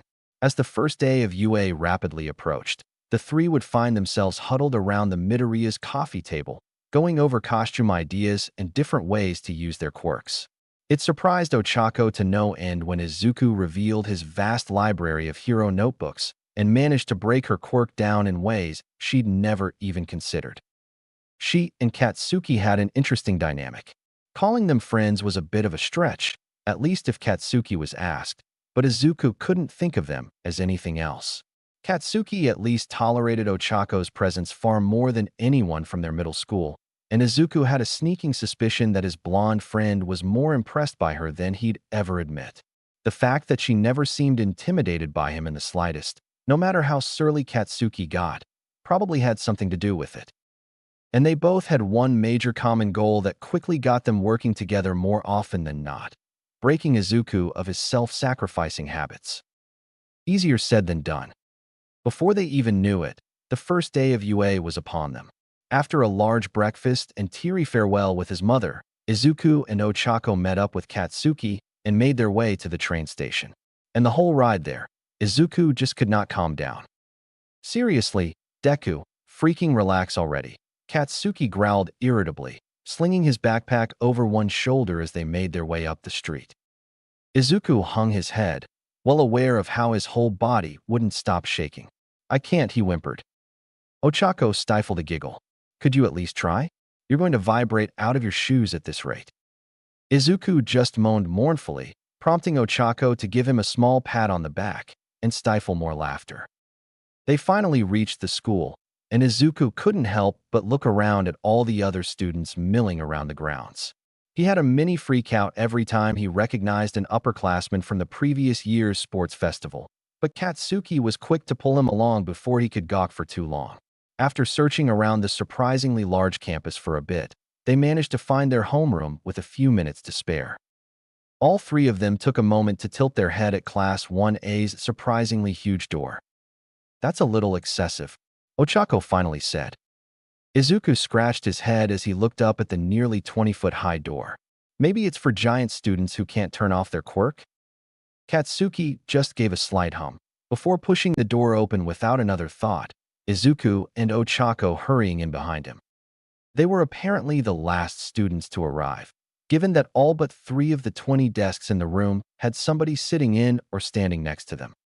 Or, in the case of one grinning boy with bright blonde, black-striped hair on it. "Dude," he said with a laugh, "you seriously need to chill." The boy looming over him huffed.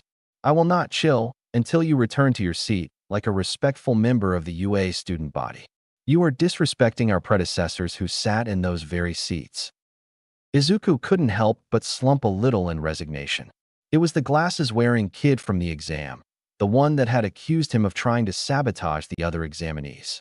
He'd been hoping they'd be in different classes. No such luck, I guess, Izuku thought in resignation. The blonde boy snorted back a laugh.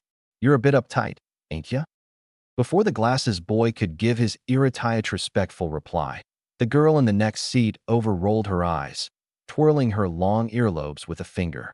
Kaminari, stop egging him on and just sit down. Kaminari, as he was apparently named, just rolled his eyes in kind, plopping into his seat with a thud. Geez, Jiro, take all my fun away. Izuku tried to slip past the bickering trio without being noticed, making a beeline for an empty desk on the other side of the room. Katsuki had already taken up residence in the desk just in front of it, and Izuku felt his stomach sink when he saw his friend looking towards the annoyed glasses boy. He raised his brow at the conversation before looking towards Izuku. The green-haired boy was quickly reminded of how he had mentioned his encounter with the glasses boy once during the previous weeks of preparation. Izuku knew that look in Katsuki's eye. It was the one that meant the blonde was about to cause trouble. He pleaded with Katsuki with his eyes, begging him not to do whatever he was about to do. Katsuki met Izuku's gaze evenly. He gave him a slow nod. Then he smirked. Izuku groaned as Katsuki kicked his legs up on the desk in front of him, the same one Ochako had been about to sit in, slamming his feet down hard enough to draw the attention of everyone in the room. Izuku leveled Katsuki with his best, "Why am I friends with you?" glare. Hearing Ochako, let out a resigned sigh behind him. Katsuki's smirk just grew wider. Of course, the sudden clatter instantly drew the attention of the glasses boy, who could only stare at Katsuki with wide eyes, as if unbelieving of his audacity. Katsuki just grinned at him, getting comfy in his seat. What? From the indignant look on the glasses boy's face, Izuku thought he was about to actually start yelling as he stomped over to them. The boy had already had his arm up to begin his tirade anew, when he suddenly paused, his mouth clicking shut. His eyes trailed from Katsuki to Izuku and Ochako, narrowing slightly. I recognize you, he said slowly. Izuku stiffened under his scrutiny, unsure what the boy was about to say. Ochako tilted her head a little in confusion. Katsuki's looked darkening. Then, to the surprise of all, the boy bent at the waist and gave Izuku a deep bow. I owe you my deepest apology. Izuku blinked dumbly at him, Katsuki and Ochako doing the same. Oh, what? The boy straightened up, standing at attention. My name is Tenya Ida. During the entrance exam, I gave you harsh criticism that I now see was unwarranted. You clearly had a much better grasp than I on the lesson our examiners meant to teach us. Lesson? Izuku questioned, completely lost. Katsuki gave Ida an annoyed glare, just as confused. The hell you talking about, Four Eyes? Ida looked baffled in turn at their puzzlement, but went unnoticed as Ochako drew the friend's attention away, clapping her hands together. Oh, maybe he's talking about the rescue points? A look of understanding came over Izuku's face, but Katsuki just scoffed darkly. Oh, yeah, those. Izuku let out a long-suffering sigh. Kaken, please don't start again. Katsuki shot him a dark look. Start what again? Oh yeah? The fact round face beat me out for number 1 thanks to a whole different point system that no one freaking told me about. Ida blinked at the three, wondering if he had somehow been forgotten by the trio. But that was the exact point I was talking about. No one heard him due to Ochako letting out a tired groan, not so gently picking Katsuki's leg up by the ankle to get it off her seat. It's not like I meant to, Kaken. Katsuki growled, yanking his legs out of her grasp as he hunched over his desk. Like that makes it better, he muttered irritably. And stop calling me Kaken. Izuku rubbed at his brow as his friends started to bicker. Guys, come on. He then sent an exasperated look towards his friends, the two oblivious, as Ochako puffed her cheeks out in annoyance as she glared at the growling Katsuki. Ida gave the two an odd look, before choosing to ignore them for the time being. He instead gave Izuku his full attention. I am sorry for not asking earlier, but could you please tell me your name? Izuku perked up a little, not expecting the boy to keep talking to him. Oh, sorry. My name is Izuku Midoriya. Ida nodded in acknowledgement. Then, Midoriya, I'd ask that you please answer a question of mine. I'm sure? Izuku said hesitantly. During the exam, I saw you and that girl fall after defeating the zero-pointer together. Yet, Ida gave him a searching look, as if trying to decide how to word his question. If he noticed Izuku's suddenly nervous expression, he made no comment. Yet, I could only see one of you in the air just beforehand. What exactly did you two do to take down the zero-pointer? Izuku could feel sweat start to trick down the back of his neck as he tried to think up a response. He shot a pleading look towards his friends, who had finally taken notice of his predicament. Ochako could only give him a concerned look, while Katsuki looked on expectantly, his eyes sharpening as they flicked towards Ida. Izuku gulped. He really didn't want to do this right now. He tried, thinking frantically for something to say. Well. Quiet down, all of you. Izuku and Ida quickly looked towards the door at the sound of a low, tired voice. All chatter in the room, ceasing as everyone else did the same. In the doorway stood a long-haired, disheveled man with a massive scarf around his neck, folding what looked to be a garish yellow sleeping bag over his arm. He scanned the room for a moment, seeming to lock eyes with every student. Izuku couldn't help but feel that his gaze lingered on him a little longer than everyone else. Seemingly satisfied with the quiet, the man said, "My name is Shoto Aizawa. I'm your homeroom teacher." Given the bags under the man's eyes and his rather unimpressive appearance, Izuku was rather relieved when he saw the dubious looks on Ochako and Katsuki's faces, proving that he wasn't the only one who felt a little disbelief that this man was a teacher. Aizawa apparently didn't care about his students' reactions, merely continuing on. "Change into your PE clothes and meet me at the training fields in 10 minutes. Without another word, the man turned around and shambled off down the hall, leaving 20 baffled teenagers in his wake. Izuku stared dumbly after his apparent teacher for a moment, before looking to his side. Ida was gaping at the doorway, seemingly in shock at Aizawa's complete lack of professionalism and blatant disregard of his students. Izuku saw that everyone else in the classroom were all in various levels of bemusement, and decided to take his chance. He couldn't help but vocalize, putting himself in a near panic when he inadvertently drew Ida's attention again. Thinking fast, he quickly shouted, "Well, you heard the man. Let's go?" He practically ran out of the room, everyone else watching him go in clear bewilderment. Katsuki took all of a second to look surprised by Izuku's quick departure before letting out a growl. "Damn it, Deku." He shoved himself away from his desk, stomping after his friend in quick, heavy strides. "We don't even know where the training grounds are yet. Dumbass," he grumbled under his breath. Ochako was quick on his heels, flashing Ida an apologetic smile on her way out. As the classroom slowly emptied, Ida remained where he stood, the blatant nervousness on Izuku's face replaying in his mind. As he made to follow his fellow students, he couldn't help but wonder just what caused Izuku to become so anxious.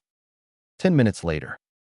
Now clad in their PE clothes, Class 1A stood assembled in front of the sprawling training grounds, a large field just outside the main building covered in exercise equipment. Now out from under the scrutiny of Ida, Izuku could actually take a moment to look around at his other classmates. He vaguely recognized a few of them from the exam: Kaminari, Jiro, the boy with a massive tail, the invisible girl, and the multi-limbed boy, but a few others caught his curiosity. A girl who stood slightly hunched over, her forearms slightly oversized, making soft rib-bit noises under her breath. A boy with a bird's head. A girl with pink skin and horns. A boy whose hair color split right down the middle, some kind of scar covering his left eye. He didn't have very long to gawk before Aizawa drew their attention, explaining the reason for their being out there. Quirk appreciation test? Izuku couldn't help but repeat, a feeling of dread worming its way into his stomach. He flinched when Aizawa's eyes zeroed in on him. The teacher seemed to wait until Izuku had gone sheet white under his gaze before continuing. In middle school, you all had to do a series of physical education tests. Uraraka. The girl in question straightened her back when she was called, looking a little nervous. Why, sir? You scored number 1 in the entrance exam. Izuku had to elbow Katsuki gently in the side to make him stop growling. What was your best score on the softball pitch at your old middle school? Ochako had to think for a moment. About 38 meters, sir. Aizawa nodded, then tossed her a softball. I want you to go ahead and do it again. Except this time, use your quirk. Ochako looked a little surprised, but stepped up to the circle painted at Aizawa's feet.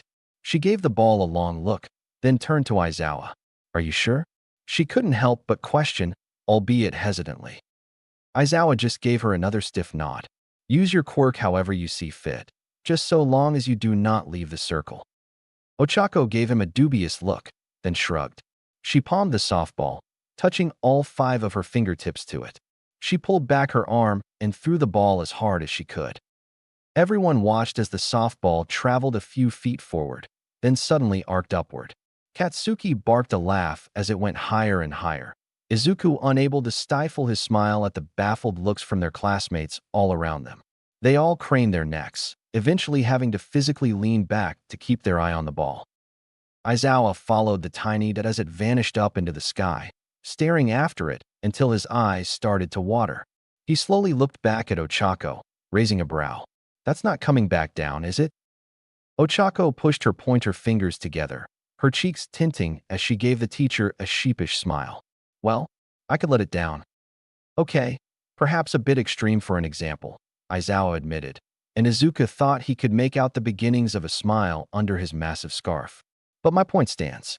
The quirk-free standards the country's school curriculum currently has does not reflect your actual skill sets. Today, I want you to use your quirks during each test and show what you're really capable of. While everyone around him seemed to get excited at the chance to show off their power, Izuku's dread just continued to rise. He looked around the grounds frantically, trying to find something suitable for his quirk, but he found distressingly little to work with. Aizawa's addendum that the lowest scoring student would be expelled on the spot did not help matters. His panic did not go unnoticed by his friends. What's wrong, Deku? Ochako asked softly as she walked back to him and Katsuki. I can't use my strength unless I absorb something, he said quickly, still turning his head back and forth as he looked for something, anything he could use. But there's nothing here for me to fuse with. Ochako's head lifting and understanding, and she quickly joined him in his search as the other students started moving towards their first test. You could just suck up a wall from the school, Katsuki offered, eyeing the other students as they started lining up for the sprint.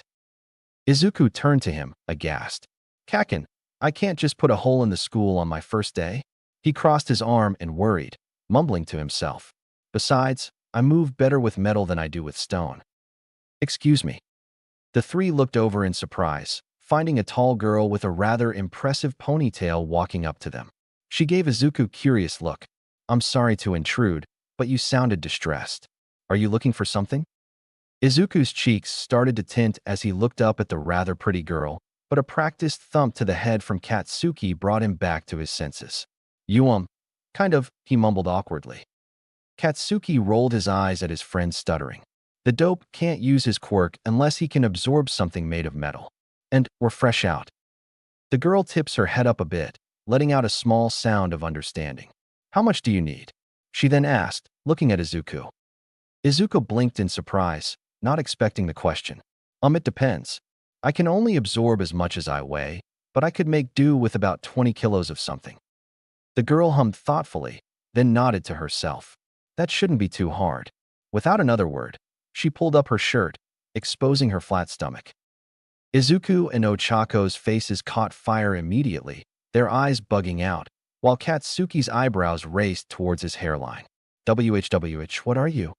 Izuku stuttered frantically, inadvertently drawing the attention of the students around them. In particular, a short boy with purple orbs for hair, a trail of drool dribbling from the corner of his mouth at the sight of the girl's bare stomach. Izuku's flustering ceased when, after the girl concentrated for a moment, her belly started to glow with white light. Before Izuku questioned her further, a perfect cube of shiny silver metal seemed to just fall out of her skin, crashing to the ground with a mighty thud, digging itself into the dirt. Izuku stared dumbly at the block of metal before slowly lifting his gaze to meet the girl's eyes. How? The girl let out a deep breath before giving him a kind smile. My quirk lets me create anything from my body, so long as I know its exact atomic makeup. Metals are some of the easiest things I can make. She looked down at the block she'd created, eyeing it curiously. Will that be enough for you? Izuku could only stare at the girl with a sort of awe before he managed to shake himself back to his senses. He beamed at her. Yes, yes, it's perfect. He bent down, pressing his fingers against the warm metal and activating his quirk. The girl, along with everyone else looking their way, shielded their eyes from the green glare coming off of Izuku. Katsuki and Ochako got away with just squinting their eyes, used to the light show by now. When the light died down and they were able to see him again, they found Izuku looking down as he flexed his fingers, grinning like a fool and covered head toto in solid metal. Izuku tapped his knuckles together, letting out a small laugh at the metallic clanging sound they made. Perfect. He looked back up at the girl with a steel-plated grin. Thank you. He trailed off awkwardly when he realized he didn't know her name. The girl, shaking off her surprise at his sudden transformation, smiled back at him. Momo Yayorozu. And you're welcome. Aw, dude. Izuku jumped as someone shouted right in his ear. A boy with pointed red hair had pushed his way through the crowd and was now giving him a shark-toothed grin. You can turn yourself into armor like me. To emphasize his words, the boy's skin suddenly seemed to harden like stone, forming stiff edges along his arms and face. Izuku's eyes blew wide. That's so cool. His face quickly fell after a moment's thought, however. But it's not exactly the same. I need to find something to fuse with to make armor. You can just do it. The boy just chuckled. Yeah, but this is all I can do. You at least got options. My name's Ijiro Kirishima, by the way. Izuku smiled again, taking the boy's offered hand. Izuku Midoriya. It's nice to. You can socialize after class. Aizawa's voice sounded out over the field, startling most of the students. Izuku found that the teacher's gaze was mostly focused on him, much to his dismay. Let's focus on getting this test over with first. Is that allowed, though? The frog-like girl suddenly asked, looking between Izuku and Momo. Her tone didn't seem accusatory, just curious. Isn't her helping him outside interference or something? Aizawa nodded to the girl, conceding the point, before explaining. Normally, yes. But, in the hopes of preventing property damage on your first day, I will allow outside help for quirk preparation only. He then raised his voice to address the whole class. Does anyone else need any sort of assistance to bring out the full potential of your quirk? When all he received were negatives, Aizawa started grouping everyone up for the 50-meter dash race. Hey, Katsuki said quietly as he bumped shoulders with Izuku. Think you'll be able to hold on to all that metal through the test? Izuku hummed in thought, rubbing the back of his head.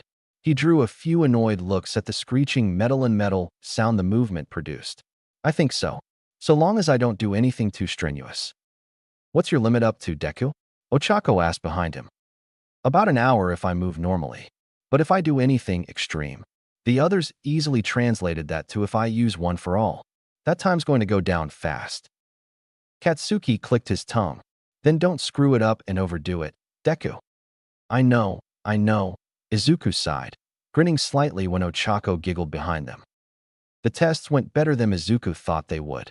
Most of them didn't really offer anything for his quirk to help him with, the toe touch, the sidesteps, so he did mostly middle of the road with them, unfusing with the cube of steel whenever it was unneeded, and inadvertently providing Aizawa with somewhere to sit while he watched the tests.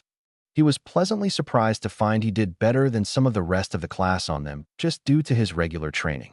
He and Katsuki topped the endurance races easily, no quirks necessary, save Momo. Much to Izuku's amazement and Katsuki's annoyance, she showed off just how skilled she was with her quirk by creating an entire scooter from her body, and just rode it around the track until Aizawa told her to stop. The only real exceptions were the 50-meter dash, ball throw, and grip test. The dash was simple enough. A quick burst of one for all to his steel-infused legs put him just behind Ida, Katsuki grumbling at having lost to him by just a fraction of a second. He came in third at the ball throw, barely losing with his 851.9 meters to Katsuki's 859.4. There was no topping Ochako's score, unfortunately. Kind of impossible when the teacher just shrugged and said she got an infinity for her score. But then, there was the grip test. Izuku felt his cheeks flame as every single person looked to him in varying degrees of shock. The fact that Katsuki was doubled over laughing while Ochako giggled behind her hand did not help matters. Across the room, Mizo Shoji, a boy with multiple limbs, glanced down at the grip tester he grasped with several hands. Its screen flashed with a result of 540.0 kilograms for his score. An impressive score, but not quite as impressive as the smoking, sparking piece of scrap metal Izuku had clutched in his steel-coated fist. He looked up, ducking his head when he saw Aizawa just staring at him intently. Sorry. Aizawa put a hand over his face, pinching his nose as he muttered something about problem children. When they received their final scores, Izuku was able to breathe a sigh of relief. By some miracle, he'd landed himself at 5th place, just behind Ida. He stood at the back of the group, watching his classmates discuss their scores. He smiled lightly when he watched Ochako awkwardly pat Katsuki's back, trying, and failing, to calm the fuming boy after he found out he'd only placed 3rd behind Momo and the boy with the scar, who Izuku now knew to be named Shoto Todoroki. There was a brief moment of outrage from the class as a whole when Aizawa revealed that he'd been lying about expelling the worst-performing student, much to the bawling Minoru Mineta's relief. But Izuku wasn't so sure. There was something about the way Aizawa had smiled when telling them that made him think there was something more going on. But as they started to file back into the school, Izuku was stopped when Aizawa placed a hand on his shoulder. Midoriya, the teacher said quietly, I want you, Bakugo, and Uraraka to stay behind for the moment.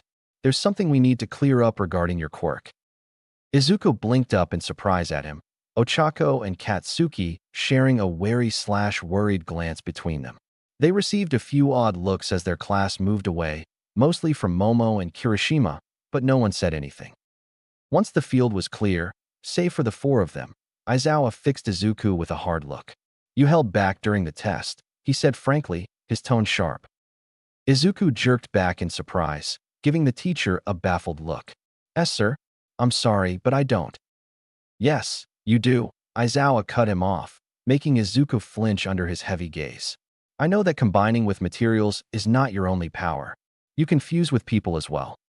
Despite already assuming that the faculty would know about his quirk ahead of time, Izuku couldn't help but pale. Why? Yes? Why didn't you during the test? His eyes darted between Katsuki and Ochako, making each of them stiffen slightly. Your fusions are clearly stronger than you are normally, and I know that your friends here have fused with you before. Had you done so now, I have little doubt you wouldn't have had the top score today. His eyes narrowed, his mouth hidden behind his scarf. So why didn't you? Izuku bit his lip, unsure what to say. He glanced behind him, looking to his friends for support. Ochako ducked her head, not having an answer for him, while Katsuki could only shrug. Letting out a distressed breath through his nose, Izuku gave the best answer he could. Sir, human fusion is kind of my last resort. His words started hesitantly, but gained confidence when Aizawa didn't stop him. My fusions are a lot stronger than me, but they're kind of their own people, so they're a little unpredictable. I don't really know how effective they'll be in combat right now, so I'm trying not to depend on them unless it's absolutely necessary. Aizawa kept up his silent staring, his black eyes boring into Izuku's. The boy started to fidget under his gaze, feeling his palms start to turn clammy. He ducked his head, waiting for what would surely be a reprimand. Good answer. Izuku blinked in surprise, looking back up. To his complete shock, Aizawa actually had a small grin on his face. Sir? I saw what you and Miss Uraraka did during the entrance exam. Fusing with another person gives you great potential for heroics, but it could also lead to your downfall. When all he received were confused looks, Aizawa heaved a beleaguered sigh. Look, I've seen a lot of heroes who were one-trick ponies. They could use their quirks in one particular way and use it well, but were unable to move beyond it, growing dependent on what, to them, was the only way to achieve victory.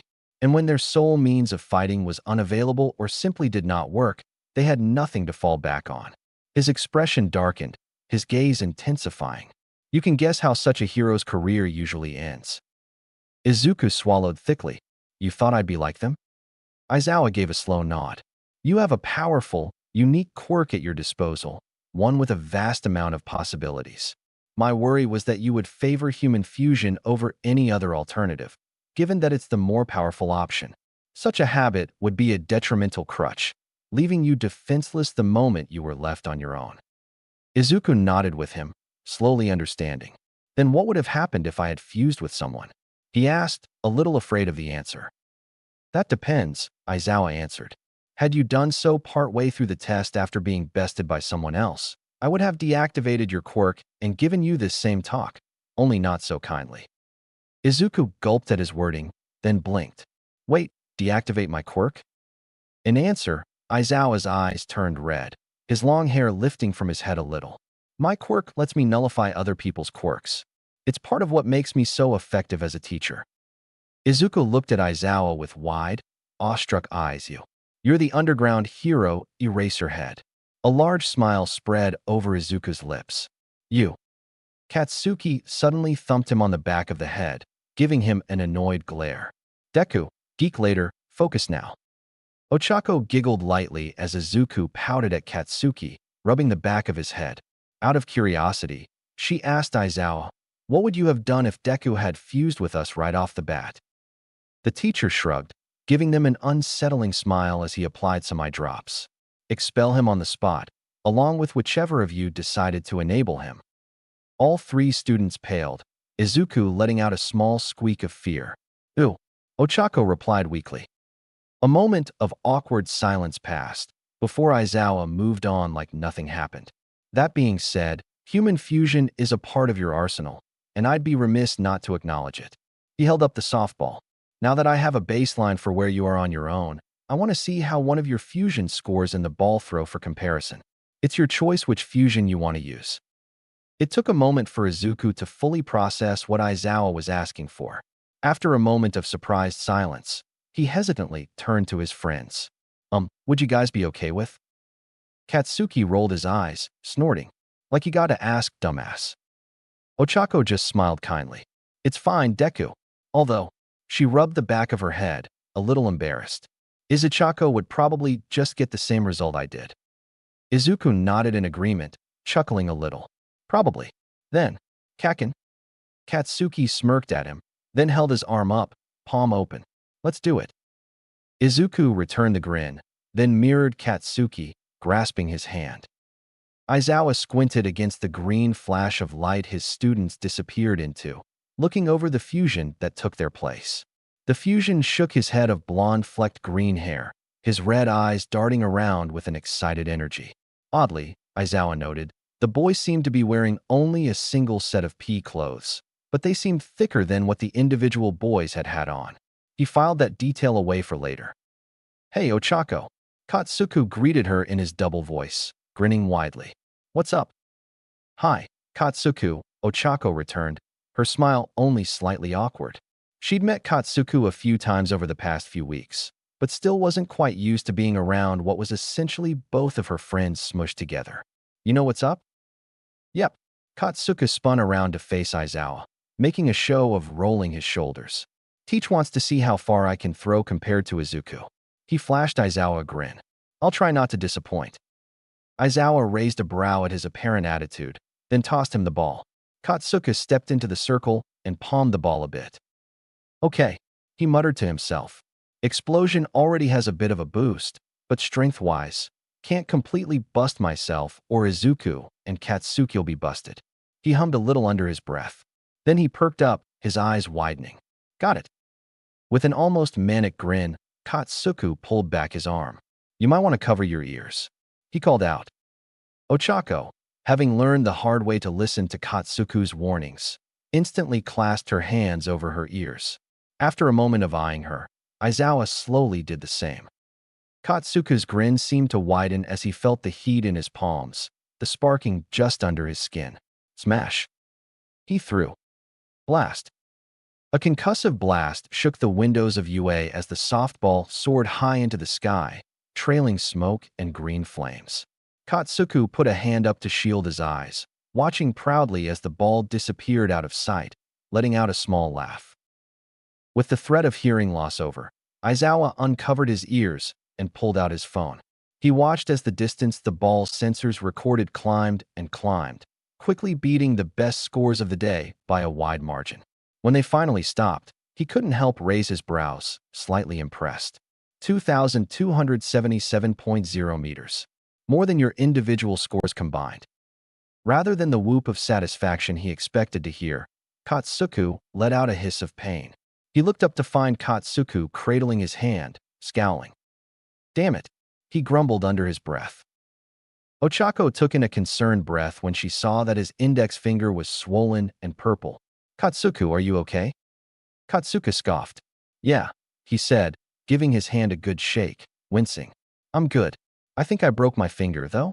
Still, he eventually said with a grin. It hurts like hell, but I didn't break the whole arm this time. So, progress. He then turned back towards their teacher. So, how'd I do? Aizawa stared at Katsuka's broken finger for a moment, before giving the fusion a small grin. He held up his phone, letting them see the final score. Katsuku let out a crow of victory, pumping his other arm in the air. Sweet. Fusions for the win. After chuckling to himself, Katsuku looked to Aizawa expectantly. That all you needed from me, sir? Aizawa shook his head. Actually, there's just one last thing I want to check. Oh, and what's?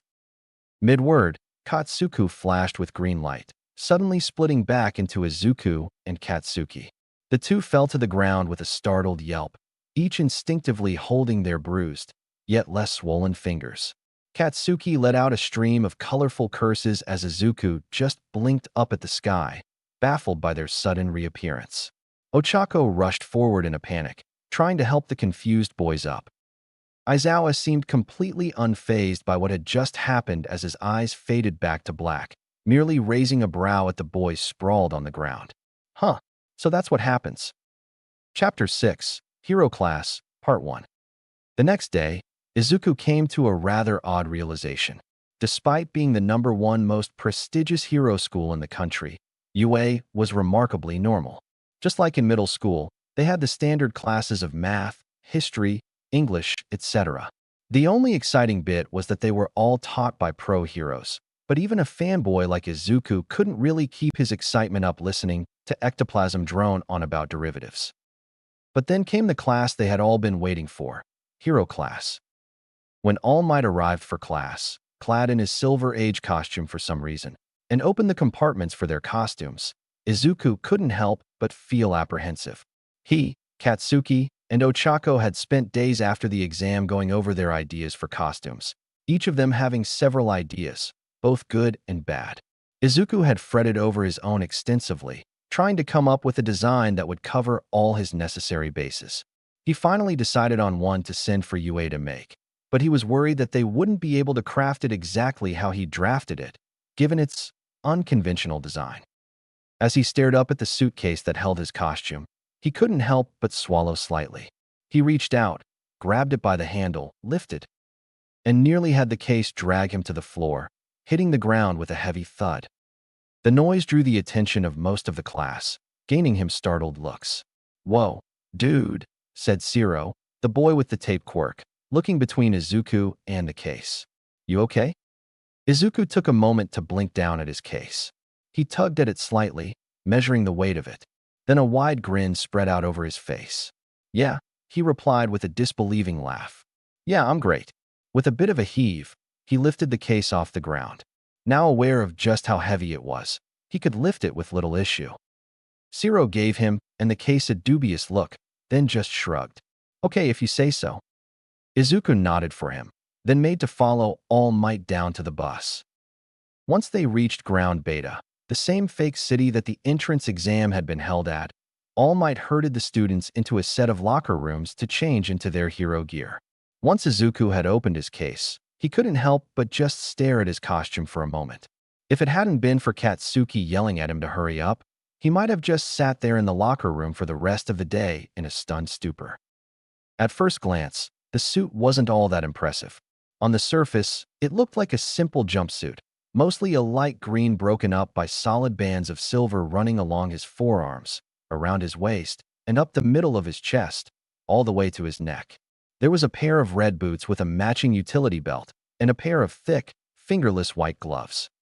Katsuki had nixed the hood design and mouthguard he'd wanted, on the grounds that it made him look like a bootleg All Might plushie. Izuku tried to defend his design, but when Ochako voiced her apologetic agreement with Katsuki, the dejected fanboy gave up on the idea. Pretty basic looking, honestly. But there was a reason for its simplicity. Decked out in his new hero's suit, Izuku flicked a finger against the silver band running up his chest. He beamed when it made a sharp metallic ing sound, betraying its true nature beneath the cloth-like appearance.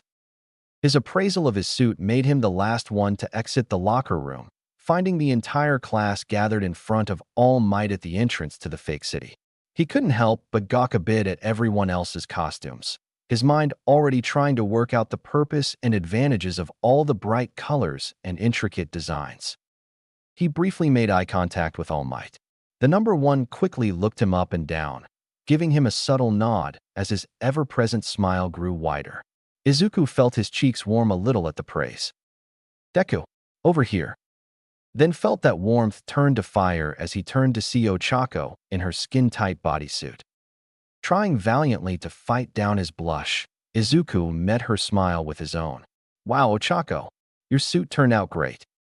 Ochako giggled slightly, her cheeks tinging as she looked down at herself. "Thanks. I still kind of wish I had a puffier suit, though. Like 13's. Izuku nodded, well aware of her wish to emulate her favorite hero. "I know, but this suit gives you more mobility. 13's quirk forces them to usually stay pretty stationary when they're on the job.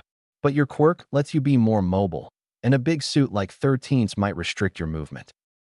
"Zip it, Deku," Katsuki cut him off, rolling his eyes as he approached with his arms crossed. "We already agreed with the changes you made. You can stop patting yourself on the back now." Izuku ducked his head a little, frowning. "Do you not like how yours turned out?" he asked hesitantly, eyeing Katsuki's costume for any notable flaws. Katsuki huffed under his breath, lifting one of his gauntlets up to eye level. He made a show of spinning it back and forth, his eyes trailing over the 4 separate barrels ringing around his wrist.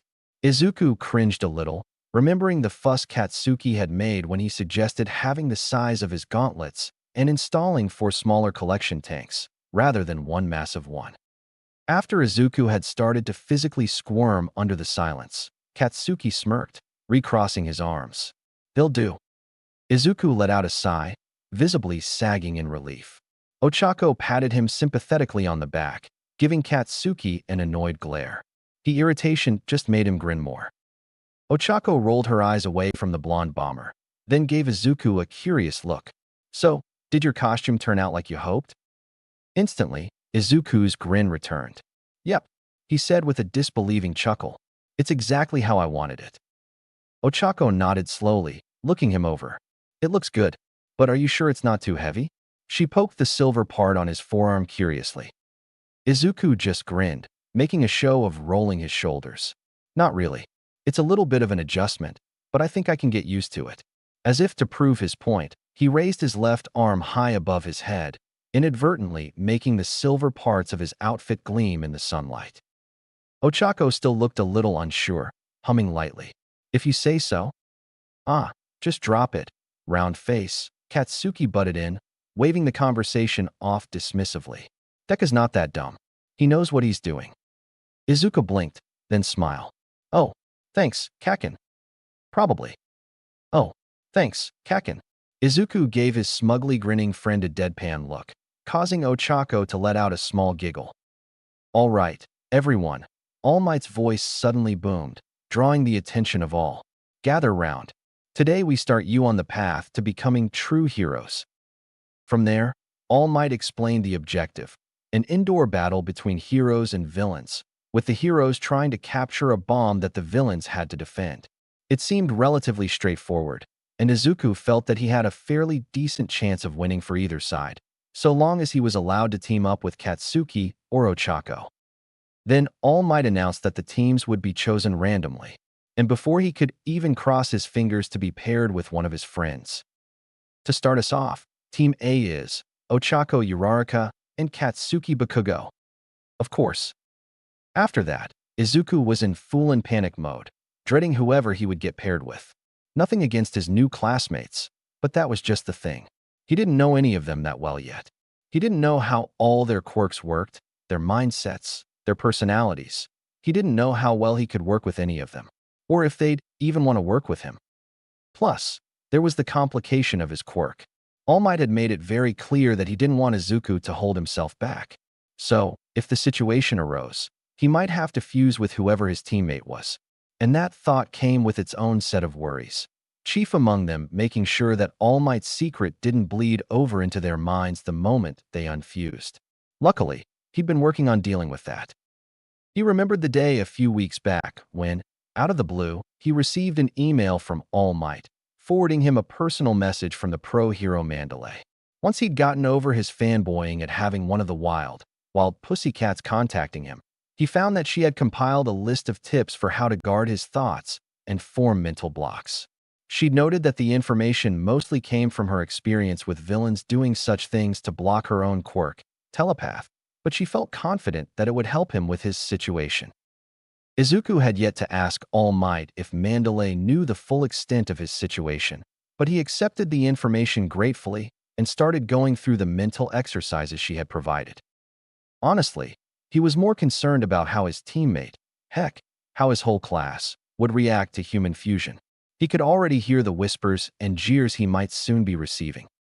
So, all he could do was fret and sweat where he stood and wait for his name to be called.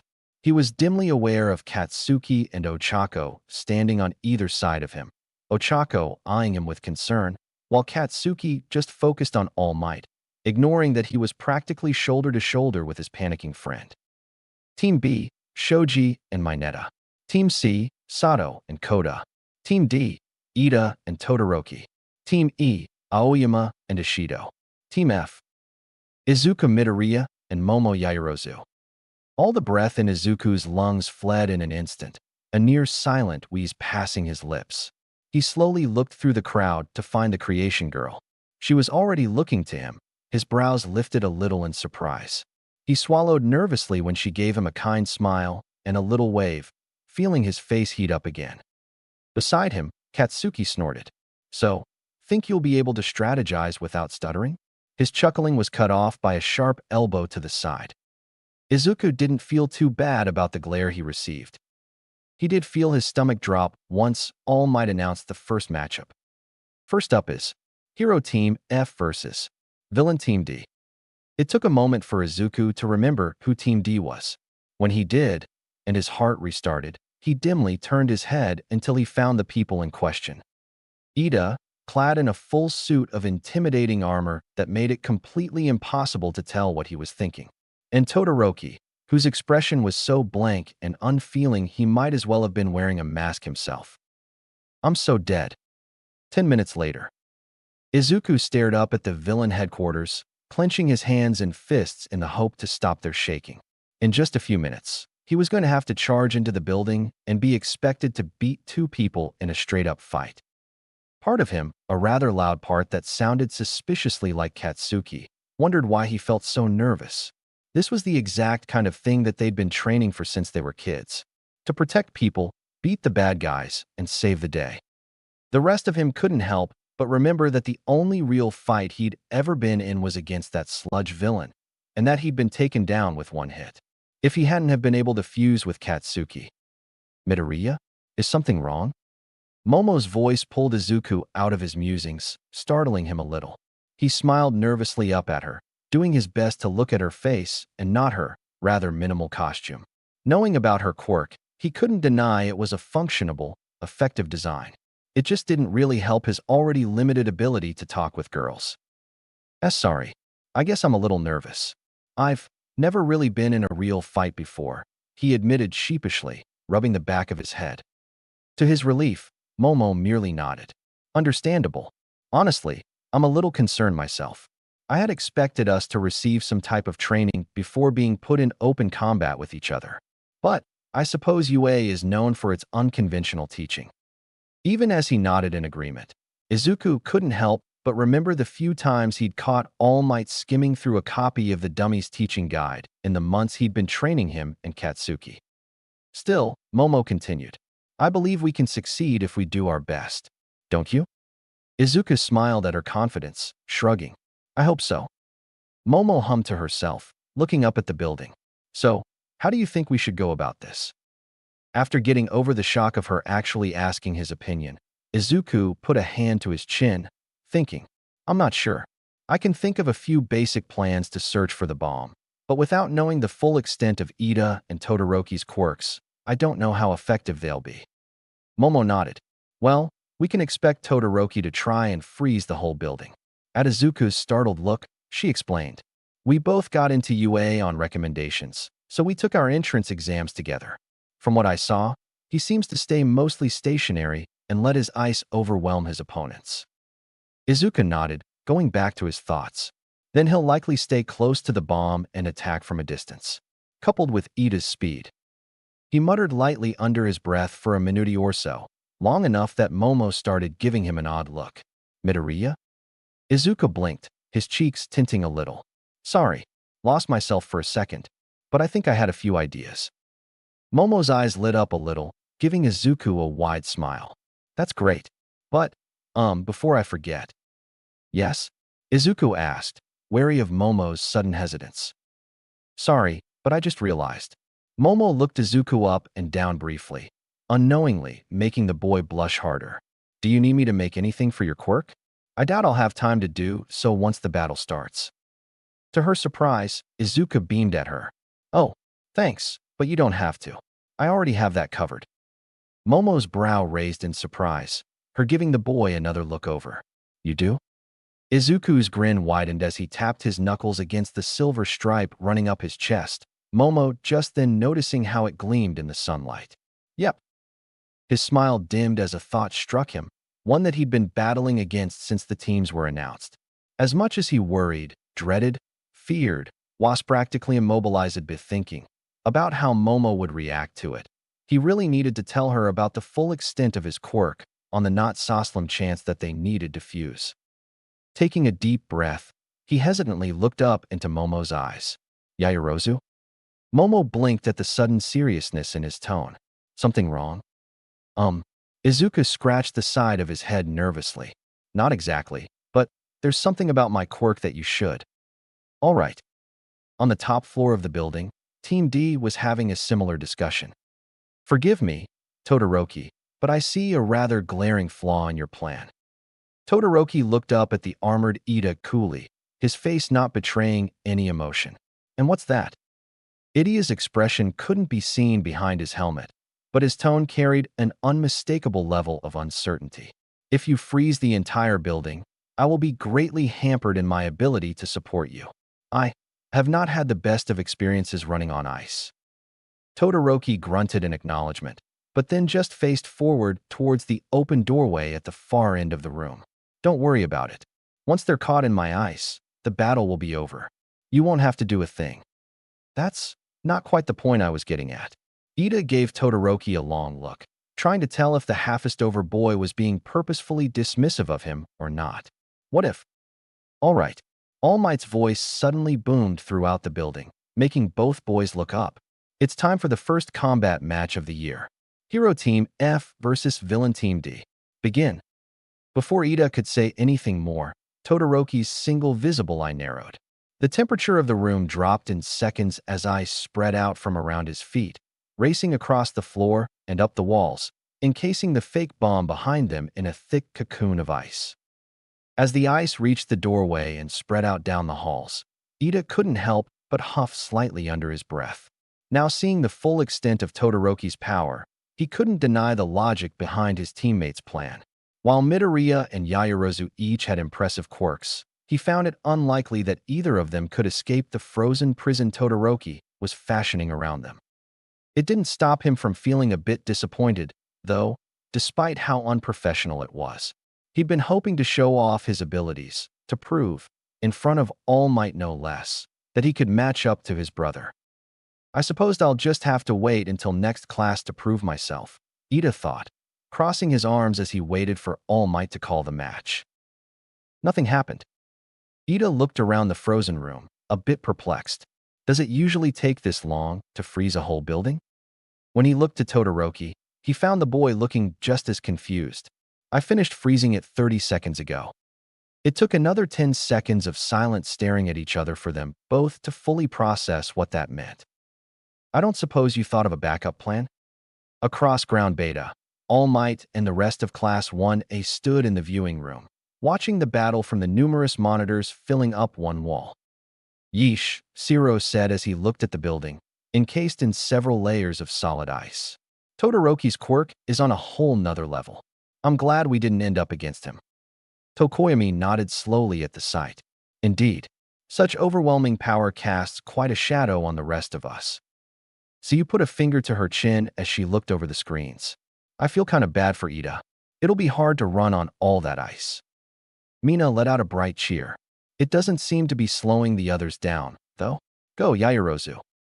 Kirishima was cheering right along with her, his massive grin showing off his shark-like teeth. Look at Midoriya move. Keep going, man.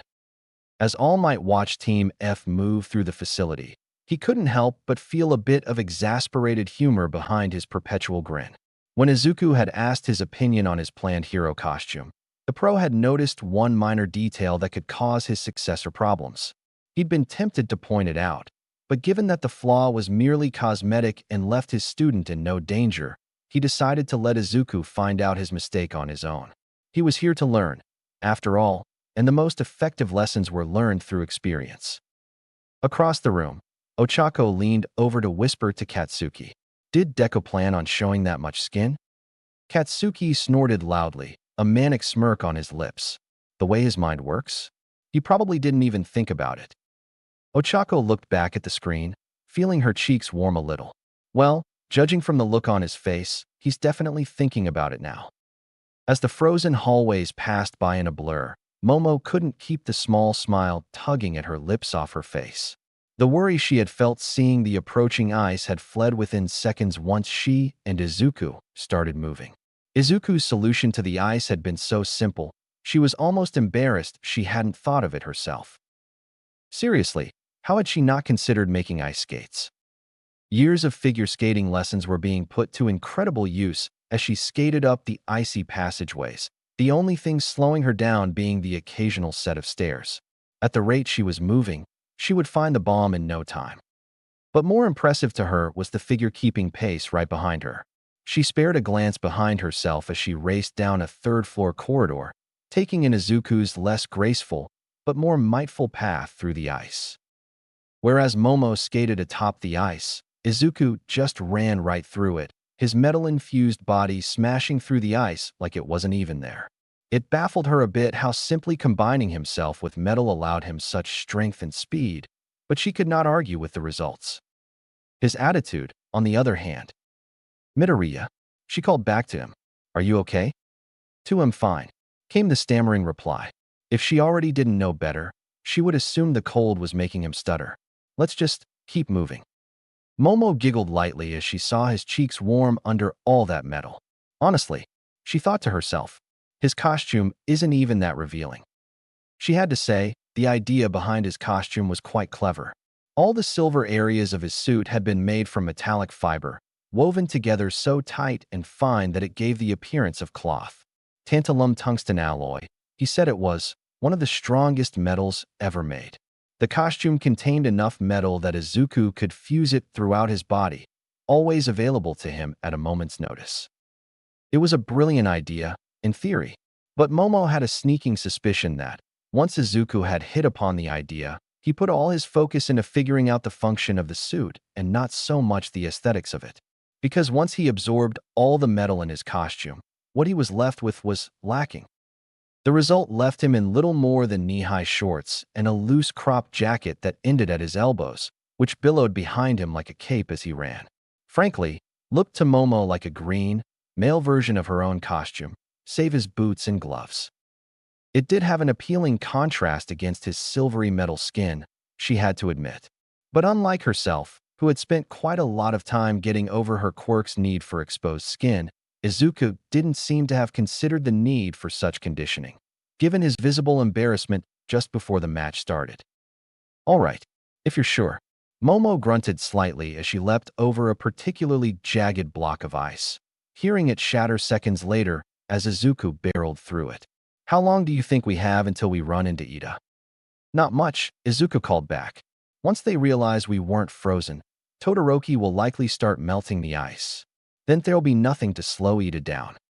Almost as if on cue, a blast of hot air billowed out from the nearby stairwell. Momo skidded to a stop, bracing herself against the resulting wind. Izuku merely stood beside her, unaffected by the rushing air. She and Izuku watched as the ice around them quickly started to melt, leaving Then standing in ankle-deep water as more flooded down from the floors above. "Well," Momo said as she quickly ripped off her skates, reforming her usual boots. "I think they've realized." To compound their situation, they could hear the revving of engines echoing from the stairwell, growing louder by the second. Izuku hunkered into a fighting stance, while Momo summoned a bow staff and did the same. They faced the stairwell and waited. They didn't wait long. Ida's armored form came flying out of the stairwell feet first, aiming a jump kick right at Izuku's head. Izuku flinched, crossing his arms in front of him, Ida's blow barely making him move. Undeterred, the engines in Ida's calves lit up as he rocketed a kick towards Momo. She ducked out of the way, swinging her bow staff to block his follow-up kick. Ida pushed off against her swing, backflipping until he was back in front of the stairwell. Izuku and Momo readied themselves for his next attack. What they weren't ready for was for Ida to start laughing. Loudly. Haha, as to be expected from a pair of true heroes. But it matters not. I shall not allow you to interfere in our nefarious plans. Momo and Izuku blinked at him in confusion before glancing at each other. I guess he's really into character? Momo offered. Izuku shrugged in response, and the two faced forward again. Ida put his hands on his hips, drawing himself up to his full height. If you think you stand a chance, then by all means, hit me with your best shot. Ida launched himself forward again, engines roaring as he sent another kick towards Momo's head. She ducked out of the way, Ida's boots swiping past her ponytail. In the brief moment when Ida skidded to a stop through the water, she and Izuku locked eyes. They nodded to each other. Then Momo leapt towards Ida. At the same time, Izuku took off running for the stairwell. Momo dug her bow staff against the floor, using it to propel herself forward for a kick. Ida ducked under her, then twisted his body to throw her further down the hallway. He whirled around, shouting out to the retreating Izuku. "Nice try, hero, but I will not allow you to advance." He bent down to launch himself after Izuku, his engines revving up. Suddenly, pain. Ida's entire body shuddered as he was racked with intense pain from everywhere at once. His muscles locked up, causing him to fall forward. He let out a strangled yell as he crashed to his knees. Just as soon as it had appeared, the pain vanished, making Ida gasp in relief. Gritting his teeth against the intense aching in his muscles, Ida managed to force his head to the side enough to look back. His eyes widened. There Momo stood, grinning as she held her bow staff just above the water's surface. The end of it split apart to reveal a sparking taser within. When Ida's eyes drifted down to her feet in confusion, Momo cheerfully explained, "Rubber boots." She then looked up, shouting down the hall, "Keep going, Midoriya." Izuku looked behind himself briefly, flashing Momo a nervous grin with a shaky thumbs up, then disappeared into the stairwell. Ida could only stare in surprise and shock for a moment, before quickly putting a hand to his earpiece. "Titadu, Todoroki," he wheezed out, hoping his partner could hear him. "Midoriya, I can handle him." Todoroki's voice was cool and collected, as if he already knew the situation and wasn't concerned in the slightest. "Just take care of Yaoyorozu." While Ida was a bit miffed at apparently being dismissed, he had no time to voice his complaints. The sloshing of water behind him made him look back, seeing Momo approaching with the capture tape.